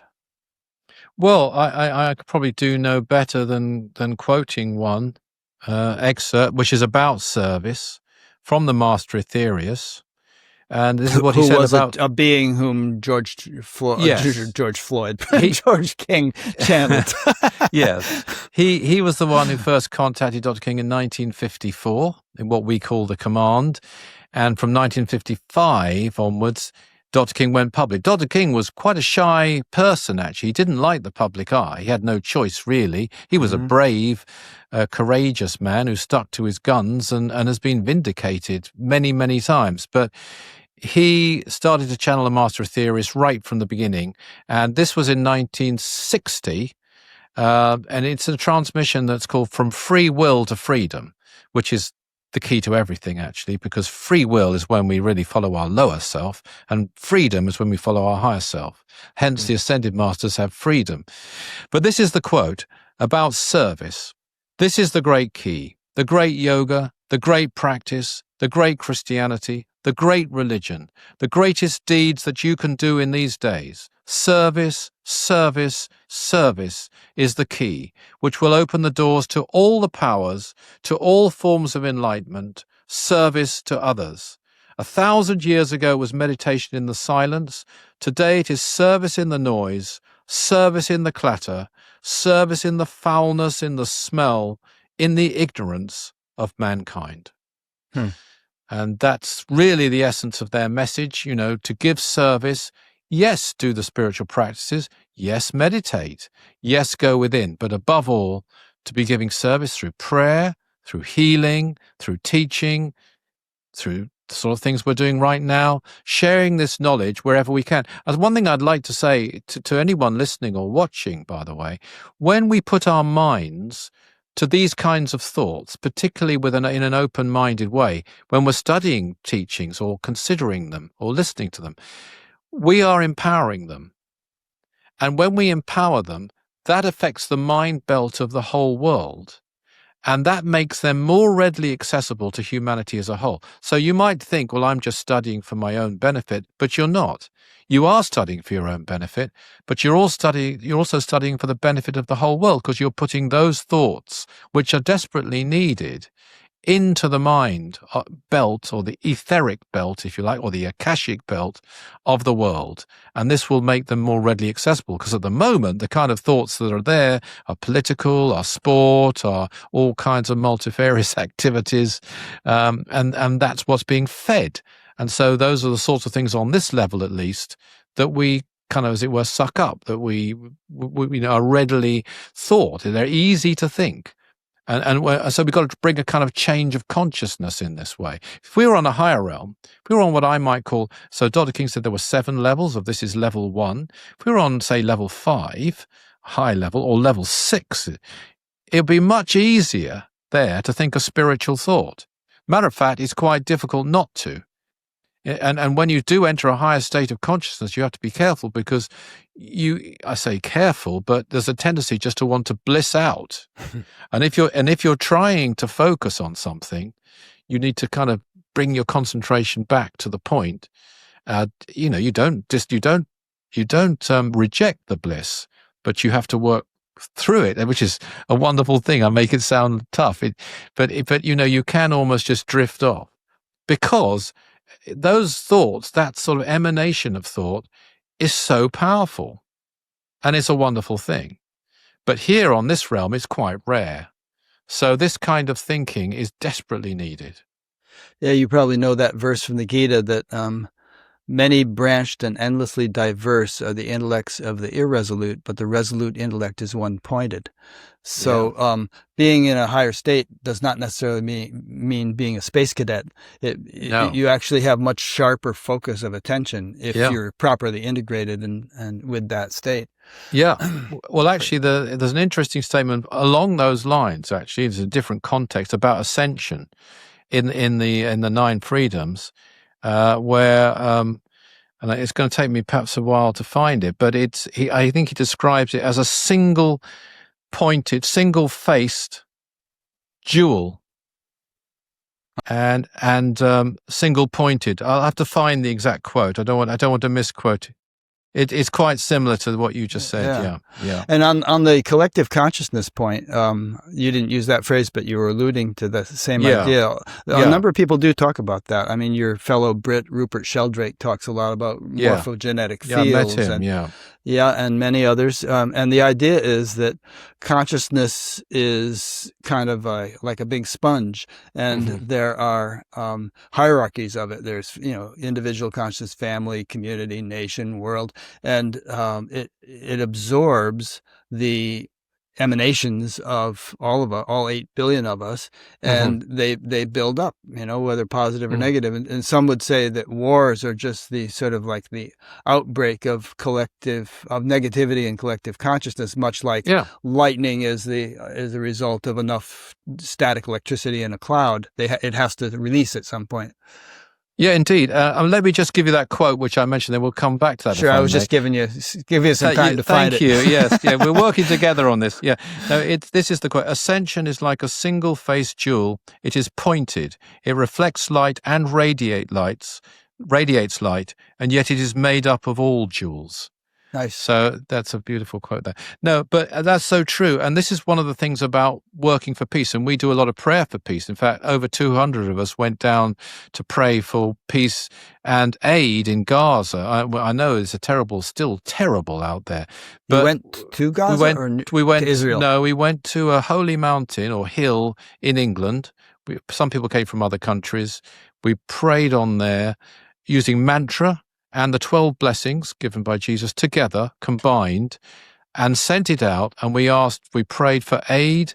No, we were praying for ourselves. We were praying for aid to get into Gaza. Now, this was in July, and they'd been trying to open these human corridors for months, and they hadn't managed to do it at all. And within hours of this is just a small example of consciousness, how consciousness can change things. Within a few hours of that pilgrimage, completely unpredicted, Israel said they would open the humanitarian corridors, and aid did get in for some period of time. We know it's terrible again now, but it did bring a little pinprick of light for a little while. And I believe it was so dramatic and so soon after our pilgrimage to this mountain of trying to change consciousness, this is my point, that it does work. It really does work. And I actually think that this universal consciousness is the key, because even if politics isn't the answer in the end, surely we found that now. Even if you could get them to negotiate a peace, and obviously we want them to negotiate a peace, or finance, even if you could bring a financial solution, those things will only work long term if consciousness changes as well. And that's the only lasting solution. And that's why sending out spiritual energy, sending out prayer energy and healing energy and positive thought and spiritual thought is the main answer. Yep. Another quote from Aldous Huxley was that all the problems we see in the world are actually not problems, they're symptoms. They're symptoms of the underlying lack of I'm putting words in his mouth, but we hadn't really dealt with the issue on the level of consciousness. And indeed, and how could the world be peaceful and prosperous and happy and all that stuff if most of the people in it are all messed up within themselves? Exactly. And we have to change our karma, right? And change world karma. And everybody can do it. And one of my main messages to people, and the main message of the Interplanetary Masters through Dr. King, is that we can do a lot. An individual can do a lot. Please don't underestimate what you can do, they say. One person sending energy in the right way for the right reason of a positive spiritual nature could save lives, could save many lives. And a lot of people don't think they can do that. Yeah, Margaret Mead said something like, don't underestimate the power of a small group of dedicated people.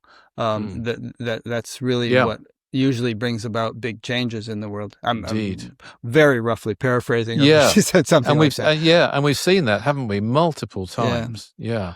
When I was in the TM movement, we used to do something similar. I spent 3 months in Iran with a group of people just before the Iranian Revolution. And and we also had groups in like South Africa with the whole apartheid thing going on, Central America where there was a war in Nicaragua. And my wife was in northern Israel, and she wasn't my wife at the time. Trouble spots like that. And, with the understanding and the hope that our presence there, meditating in large groups, would radiate an influence which would have an impact on society. And various scientists studied it and looked at crime and accidents and war deaths and all that kind of stuff, and it seemed to be having an effect. Yeah, I'm sure it was. And of course, one of the advantages we have in the society, in the Aetherius Society, is that we are able to do certain missions that we do directly in cooperation with beings from other planets, because this was all set up, I must say, meticulously by Dr. King. And so we're carrying on some of that direct cooperation. And so every step we take towards them, they can take 2 towards us. And if, for example, we were releasing, let's just say, 1,000 hours, person hours, people praying for an hour, 1,000 people, that amount of energy, the ascended masters might be able then to release 10,000, because they depend on our action, just like the cosmic intelligences depend on our action in order to come closer to us. If we're going to lie about UFOs, if we're going to, ignore them, if we're going to fire weapons at them, this isn't going to help them to come closer among us at all. Yeah, there's something in the Gita about that too. It says, if you support the gods, they'll support you. There's this kind of reciprocal thing that happens. Yeah, exactly. And they say, you take 1 step towards us, we'll take 2 towards you. Right. And they'll and a classic example was Chernobyl, where I was actually physically with Dr. King in Arizona when it happened. And just before it happened, an hour or so before it happened, he received a communication preparing. He wasn't told it would be Chernobyl. He has been given specifics in other occasions. In this occasion, he wasn't, but he was told it's going to be a dire catastrophe. You have to send out spiritual energy in cooperation with extraterrestrial craft so that they can intervene. Now, we were doing this for several days, and it was several days before the world knew about Chernobyl. This was 1986. It was terrible, Chernobyl, but it could have been many, many times worse. So we published that in 1986. 16 years later, the Russian journal Pravda published an article in which they said that when Chernobyl happened, there was a crowd of people saw above it a UFO that emitted a pink beam into it, and this caused a steam explosion instead of a full nuclear explosion in that particular power plant, and this reduced the impact of Chernobyl fourfold. Wow! But I that we didn't know that in 1980, but we did know that we'd cooperated with them. So it's that cooperation that can help to bring about intervention. Interesting. A couple of questions came in from the audience. I haven't even read them yet, but let's see what they are. So this is from someone named B in France. Do you think that when one arrives, quote, then they would be moving on from earthly existence, as in they have accomplished what they came here for and would no longer need to be here? Very good question, yeah. If one arrives, I would take to be that what I would call a full and complete state of cosmic consciousness. Then one would move on beyond the need to reincarnate. And I do mean a full and complete. I mentioned that I've had cosmic consciousness experiences, but I know for sure that they aren't complete. That I know from my own, I know that I haven't completely transmuted all the energy in all the chakras and taken it up, just to be technical about it, with the power of Kundalini into Brahma chakra. But I know I've done it to a degree. Now, when a person, through lives, is able to do that completely, such a person has demonstrated internally that they no longer need to go through the process of rebirth and they can move on. So to come to B's question, the answer is yes, if you really arrived, you'll actually know all too well how much further you have to go, of course, but it won't necessarily entail the kind of experiences you've had to that date because you've then mastered the very fact that you're able to transmute and raise all the energies in all the lower chakras. And all the chakras are good. Let me stress that. They're all essential. They've all got wonderful functions. I could go into those at length, but I won't. But once you've done that, you've also demonstrated that you've mastered the experience cycle of this earth. You can then move on, and then you'd either become an ascended master and volunteer to remain here, male or female, by the way. That term master isn't male particularly. And you'd stay here to help, or you'll go on then to another planet and gain interplanetary experience. And so it goes all the way through evolution. Have you ever heard of something called the Law of One? I've heard of that. A friend of mine is really Somebody into mentioned it. Right. Yeah, a guy named Doug Scott who's been on this show. Yeah. And the reason I thought of it is that they say, it's channeled material that some lady channeled. And supposedly it's an intelligence from Venus, which is a kind of collective intelligence that is able to communicate through this woman. And there's a whole voluminous record of all of her talks and or channelings and all that stuff. But it reminds me a little bit of the kinds of things you're saying, because they have this very expansive understanding of the universe and all the different levels. And they say, when you reach the highest level that a human can reach, then you graduate, and then you're in kindergarten at the beginning of the next series of levels that you can go through, and there's probably no end to it. But it's kind of interesting that too is supposedly a collective consciousness from Venus. Yeah, it's amazing, isn't it? I don't know if you know Swedenborg at all. I've heard of him, Emanuel Swedenborg. Sure. Yeah, but one of the books he wrote that he didn't publish in his lifetime, probably been in trouble if he had, I don't know. It's called Earths in the Universe. Described his contacts, not only his contacts with beings from this solar system, but also his internal state of consciousness when he did. I actually included a whole section with the permission of the Swedenborg Society in my book, UFOs and the Extraterrestrial Message. And he was having those experiences even back in, I think, 17th or 18th century Sweden. And again, it's another example of the universality of these great truths. I think where Dr. King, and even his critics would say, is different in a way from other any contacts I know of. Certainly, there is no one else from who was doing this in the 50s who've got movements today which are still very active. They're known about, George Adamski and plenty of others, but he also left an active program of cooperation, which we are engaged in pursuing even today. I mean, every day. Incidentally, your talk of cosmic consciousness and all that, it's well known in the yogic literature that samadhis are initially intermittent and momentary, and they have a bunch of different Sanskrit names for different types of samadhi, and Nirvikalpa, and yeah, et cetera, right, and then eventually it gets to a point where it is continuous in the midst of activity, where you can be riding a bicycle or playing tennis or whatever you're doing, and but that pure awareness, that silent field of unbounded awareness, is just your baseline of consciousness. And then in addition to waking, dreaming, or even sleeping, it's maintained continuously throughout deep sleep. Yeah. Well, one of the things actually that differentiates a little bit Dr. King and some of the teachings he received is that one of the great hallmarks of what we've been told about great intelligences is that they are willing to come down in order to serve from an elevated level if it's necessary. Now, you don't lose it. It's still there.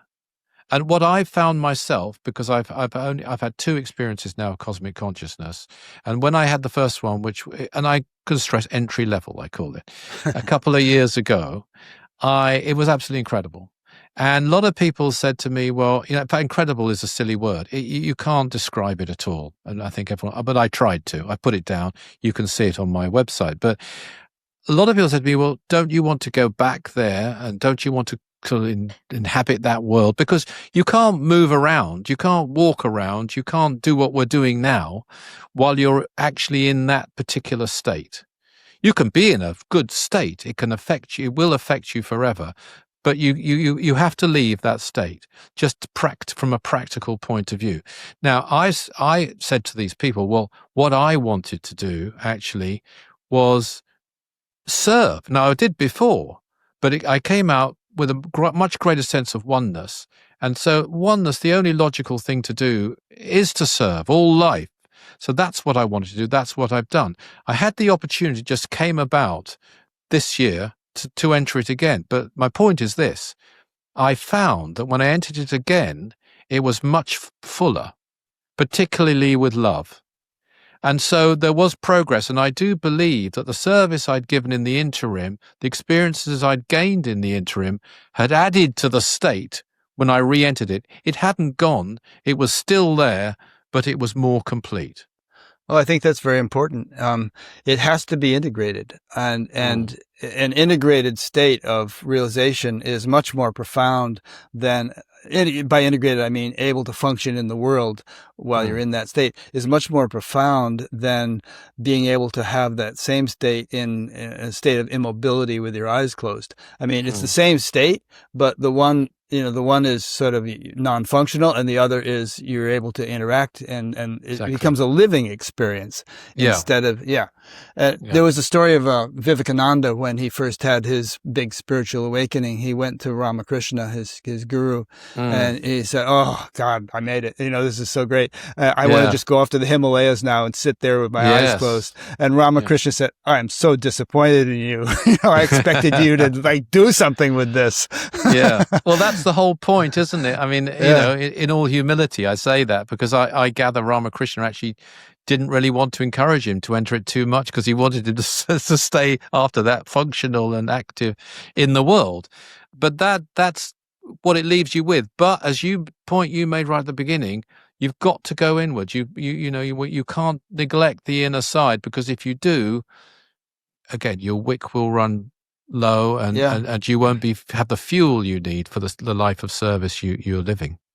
Maharishi Mahesh Yogi used to call it 200% of life, 100% inner spiritual, 100% outer material, and being able to function in the world. And, actually, sorry, I'm interrupting you. Sorry. No, that's okay. You continue. You go ahead.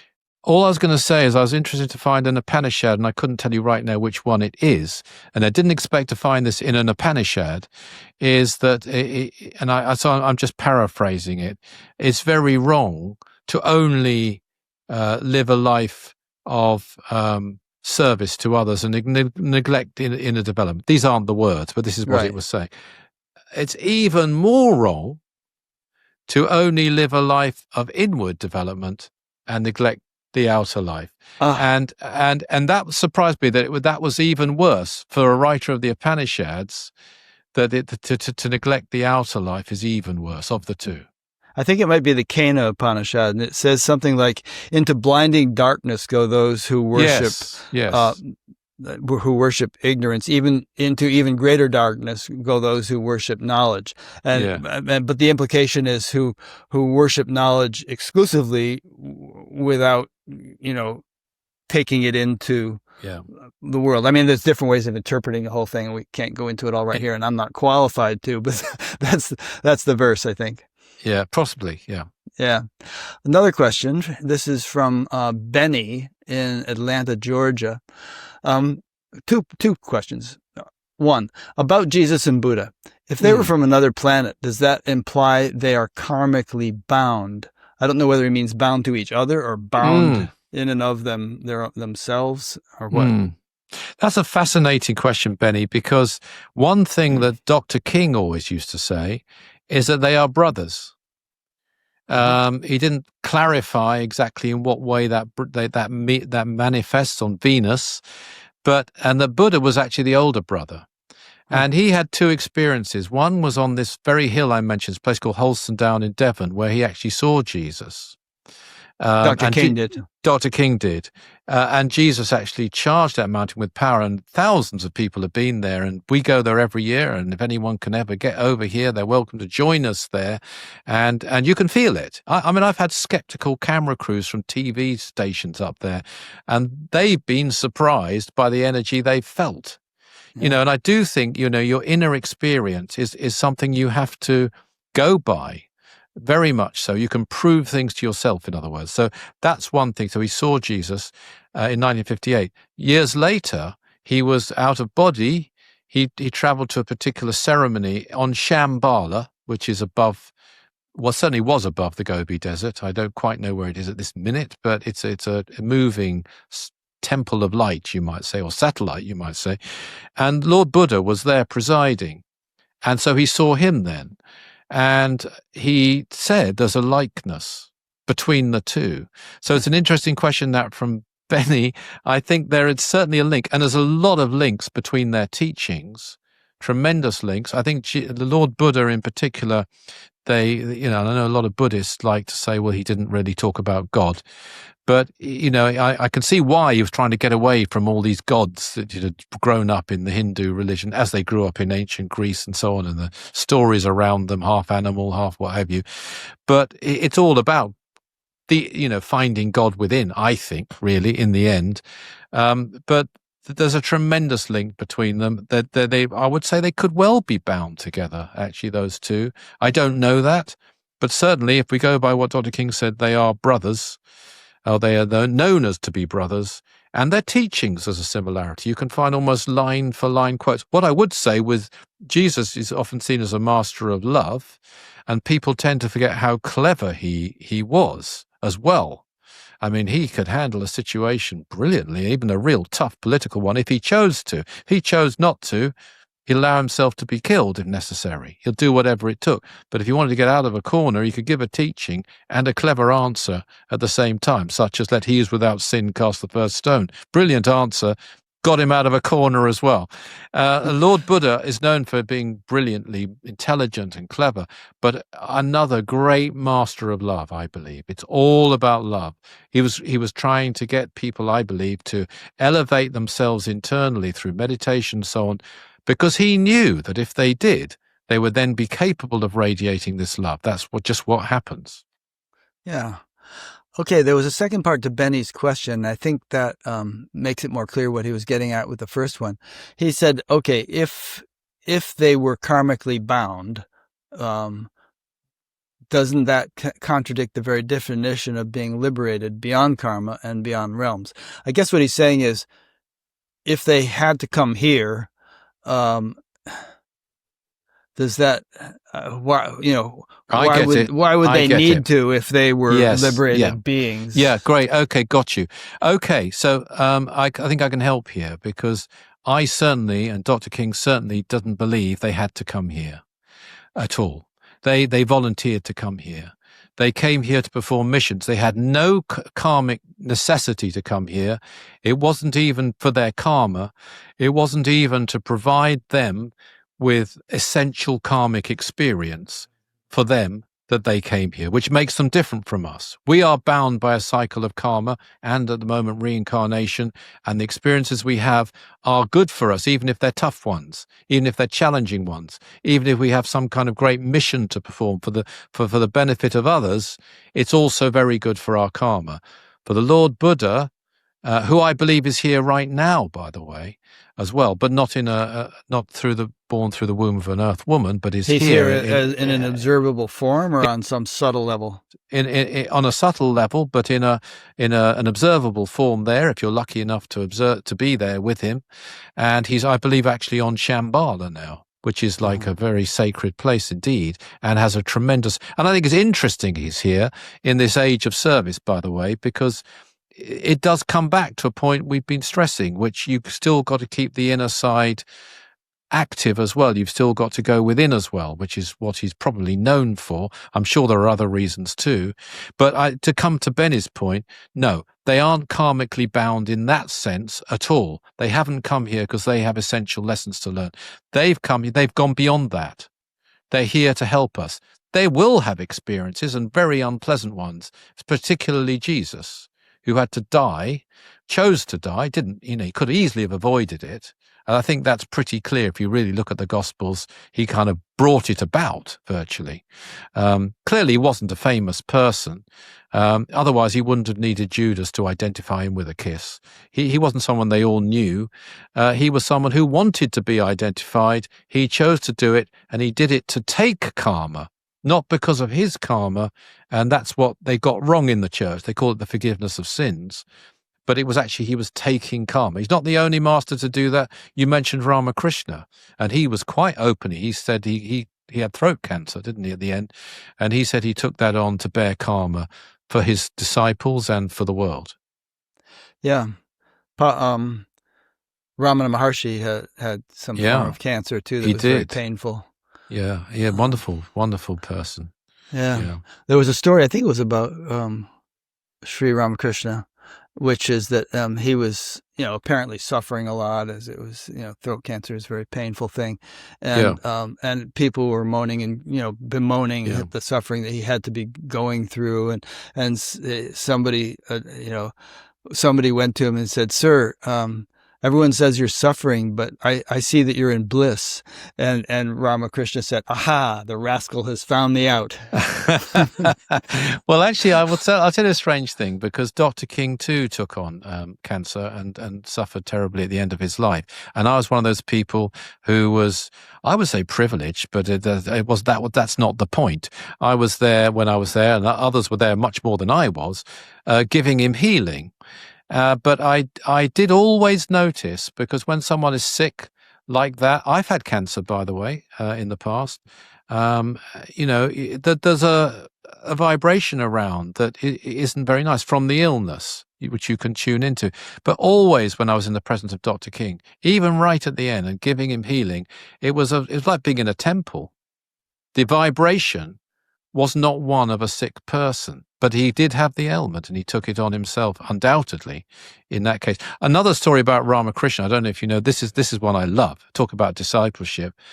Some of his followers were a bit scared, but they didn't understand his illness, and so they weren't really getting very close to him.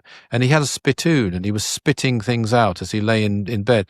And Vivekananda walked in, and he went right up in front of the other students, the other disciples, and he started eating out of the bowl of spittoon and eating the food, because he could see their fear of the illness. They thought they might catch something. And he said, "Now that's what you need to do. Get right in there, get stuck in, and help your master." Interesting. Mm. Hmm. So, if people listen to this interview, they may get intrigued with everything you're saying and want to find out more about the Aetherius Society. This has been a pretty far out conversation, so maybe they won't have trouble with anything they find if they start investigating the Aetherius Society. But I kind of looked it up on YouTube, and I saw this situation in New Zealand where people were having a ceremony and they were dressed in red robes and they were calling themselves bishops or something like that. And they were, zapping a box with energy with one hand while holding their other hand in a mudra and speaking in this sort of exaggerated theatrical voice. And it was like, it made me squirm a little bit, like, oh God, this is a little bit of a weird scene. So you want to say something to people who are going to check it out and to perhaps, thanks for that. What I would say is we have bishops. I'm one. So Okay. yes, Dr. King decided to use as part of our functionality the traditional ecclesiastical structure. Do you consider it a religion officially, or? It is. We are religious. We're not a one and only way. No. I would actually. I mean, people use that word Okay. differently. Yes, I would. Yes, I'd say Yeah. we're certainly a religion. Are you like registered as one? And if that's what yes, you do in the UK? we have a registered church. Our buildings in the UK are registered. You don't register as religion. In America, we're registered religious, non-profit organization and scientific, I think, too, in the full registration. Okay. So yes, and I think in Ghana and possibly Nigeria, we're registered as a church. I'm not sure about all the different countries. So there's a couple of things. You mentioned the box. Can we come back to the box in a minute? Sure. But just dealing with the question of religion, we are religious, but Dr. King used the structure of the ecclesiastical structure, partly because, not only because, but partly because of the 12 blessings, which I mentioned to you, which were delivered by the Master Jesus. But let me stress this, that in terms of Orthodox Christianity, we would definitely be regarded as heretical. Oh, of course. So although we're using some of these systems, his attitude, by the way, was if it's not broke, don't fix it. He didn't go out of his way to invent new things if he didn't have to. He'd rather use them in the way that they should correctly be used. With the box, what you call a box is actually a battery. And we believe this is a radionic it has crystals battery. In it or something, right? It has crystals and gold. Okay. And so why they're holding their hand up is to store psychic energy. This is something that is known, and we run crystal workshops here. You can prove this to yourself. Crystals have the capability of storing energy, and he built other equipment which can release it. Now, the purpose of that is to store energy over a period of time.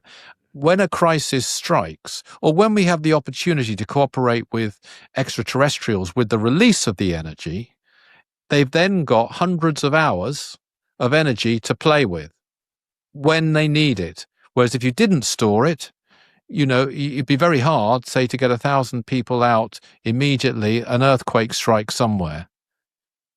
Yeah. If that makes sense. So it's a storage device. And then coming to your other part, I have to deal with all your points before you get off there. the box. And as I understand it, like the box in New Zealand was going to transmit the energy to a box in Los Angeles somehow. And it was then. A bigger box.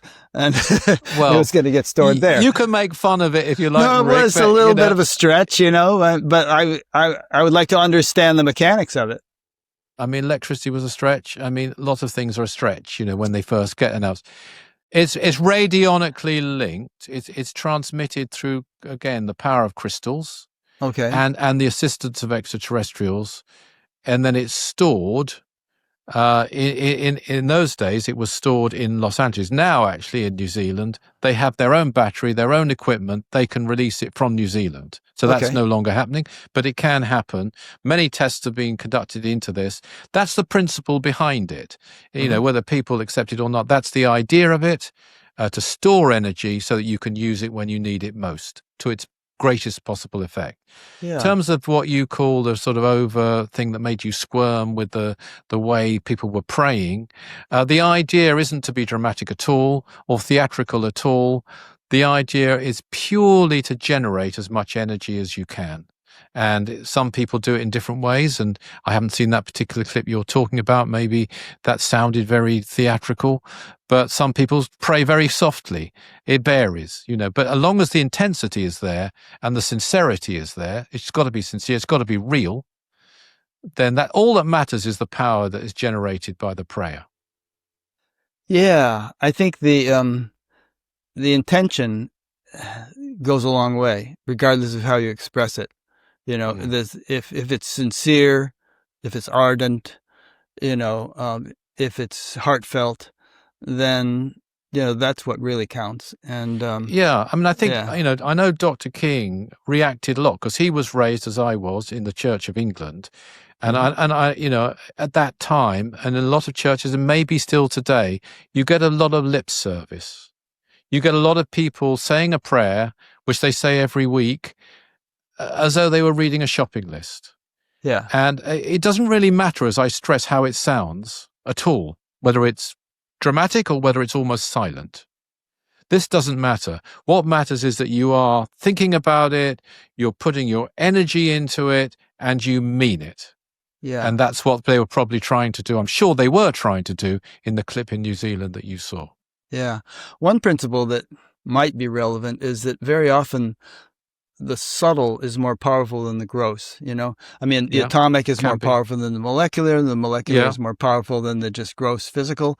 And so a lot of hoopla is not necessarily as efficacious as may not be. But again, people just function on whatever level they're functioning. I mean, the mudra you mentioned is actually a collection, because behind that person, people were doing mantra. Oh, I see. So the purpose of the mudra isn't to be showy. Right. It has an exact purpose, which is to be a receiver for the energy that's being radiated through that one person who's got their hand against what you call a box. I see, because not everybody could be at the battery at once. Exactly. It wouldn't be room. Yeah. Yeah. Okay. Well, I'm not making fun of you. I mean, that's okay, but I'm used to it. No, I'm not doing it. I've encountered so many things in my own experience, with the TM movement, which, to the outside observer would appear totally weird. And there's so many different groups in the world that it's easy to laugh at. But, I think that, like I said a minute ago, I think the intention is what counts. And all these efforts have their value and contribute to the greater good. And if people are sincere and ardent, well, again, to revert to the Gita, Krishna says in the Gita something about how anyone who offers any kind of devotion in any way, anywhere, I accept that and I appreciate it. And well, I will say I've been to New Zealand, and let me say a word for them. They're wonderful people. Oh, I love New Zealand. But I mean, New Zealand as a whole. But in our branch down there, oh, good. As I say down there, they are very sincere, extremely dedicated, good people. So however, I wasn't taking on neither on you or on New Zealand. Yeah, and they actually interviewed some of the people afterwards who had been doing the thing with the battery, and they seemed like very clear, coherent, nice people. So, I brought this whole thing up just to give you an opportunity to explain some of this stuff. Yeah, thank you for that. Yeah. The other thing they'll throw these things out, like one word is easy to throw out on the internet, is cult. Your religious group, then they throw out the word cult, and immediately you're sort of put in the company of lots of other organizations that have nefarious methodology and all sorts of bad behavior. And of course, we are not a cult, but it's just a very lightweight, easy thing for people who want to dismiss something unusual. But, we get used to that and we just push on. And Dr. King, I will say, can you imagine the claims he was making in the 50s in England, very conservative period of time in a very conservative country at that time, were just outrageous. It didn't stop him. I mean, he's stuck to it. And now a lot of what he said then is being taken very seriously. Yeah. Cult is not necessarily a pejorative term. It just means a group of people who share a common, that's all. Yeah. Belief system or something. Like a cult movie. Jesus had a cult going, He did. So did Buddha. Yeah, exactly. Yeah. So did Ramakrishna. Actually. And they all seem weird probably to outside observers. It's just been sort of taken because there's some rather very questionable organizations out there, unfortunately.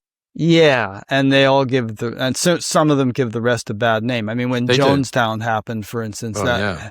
that sent huge repercussions throughout the world. Yeah. And then people who are like sort of secular mentality, who are anti-religion, they'll use that against all religious people if you let them. Yeah.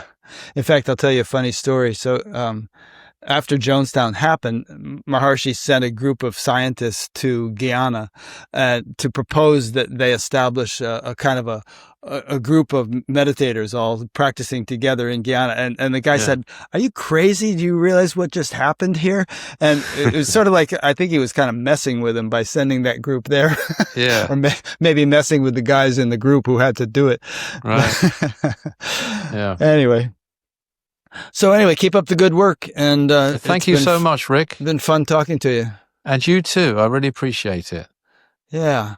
And thanks to those who've been listening or watching. And I'll be interviewing another Lawrence for my next one, a guy named Lawrence Pintack, who's a journalist. And he's written a book about spiritual people. I won't get into the details right now, but that'll be the next one. And we have a new website. If you haven't visited it, it's been up for a few months now, but it's newly designed and a lot prettier than the old one. And if you've never visited our website, I encourage you to go there and check out the different menu options, because there's some things there which I think you'll find interesting and useful. Can I invite people, Rick, also to visit our website, which is the Society's website, which is aetherius.org. And not only will you see information there, and you can check it out for yourself, but you can also join in there, if you want to, online with these services I mentioned, which are for world peace, for healing, 12 blessings and so on. You'll see it all there. And we have people all over the world, actually. It's a beautiful thing because you're from multiple countries joining together online and sending energy out for the betterment of all. That's great. And I'm sure it is having an effect. And I'll be setting up a page for this interview, and I'll have links to your website and to, you have your own. I do. And if people want to contact me, they can. Yeah. I'll put links to all that stuff, and Thank you very links much. to the most important books that you want me to link to. Okay, that's great, Rick. Thank you. Good. Okay, you're welcome. Very nice to meet you. Good luck Nice with all to your meet you. work. Yeah. If I ever get to the UK, I'll let you know. Come and see us. Climb a mountain together or something. That'll be beautiful. We'd love to. We'd love to see you here. Yeah. All right. Are you based in London?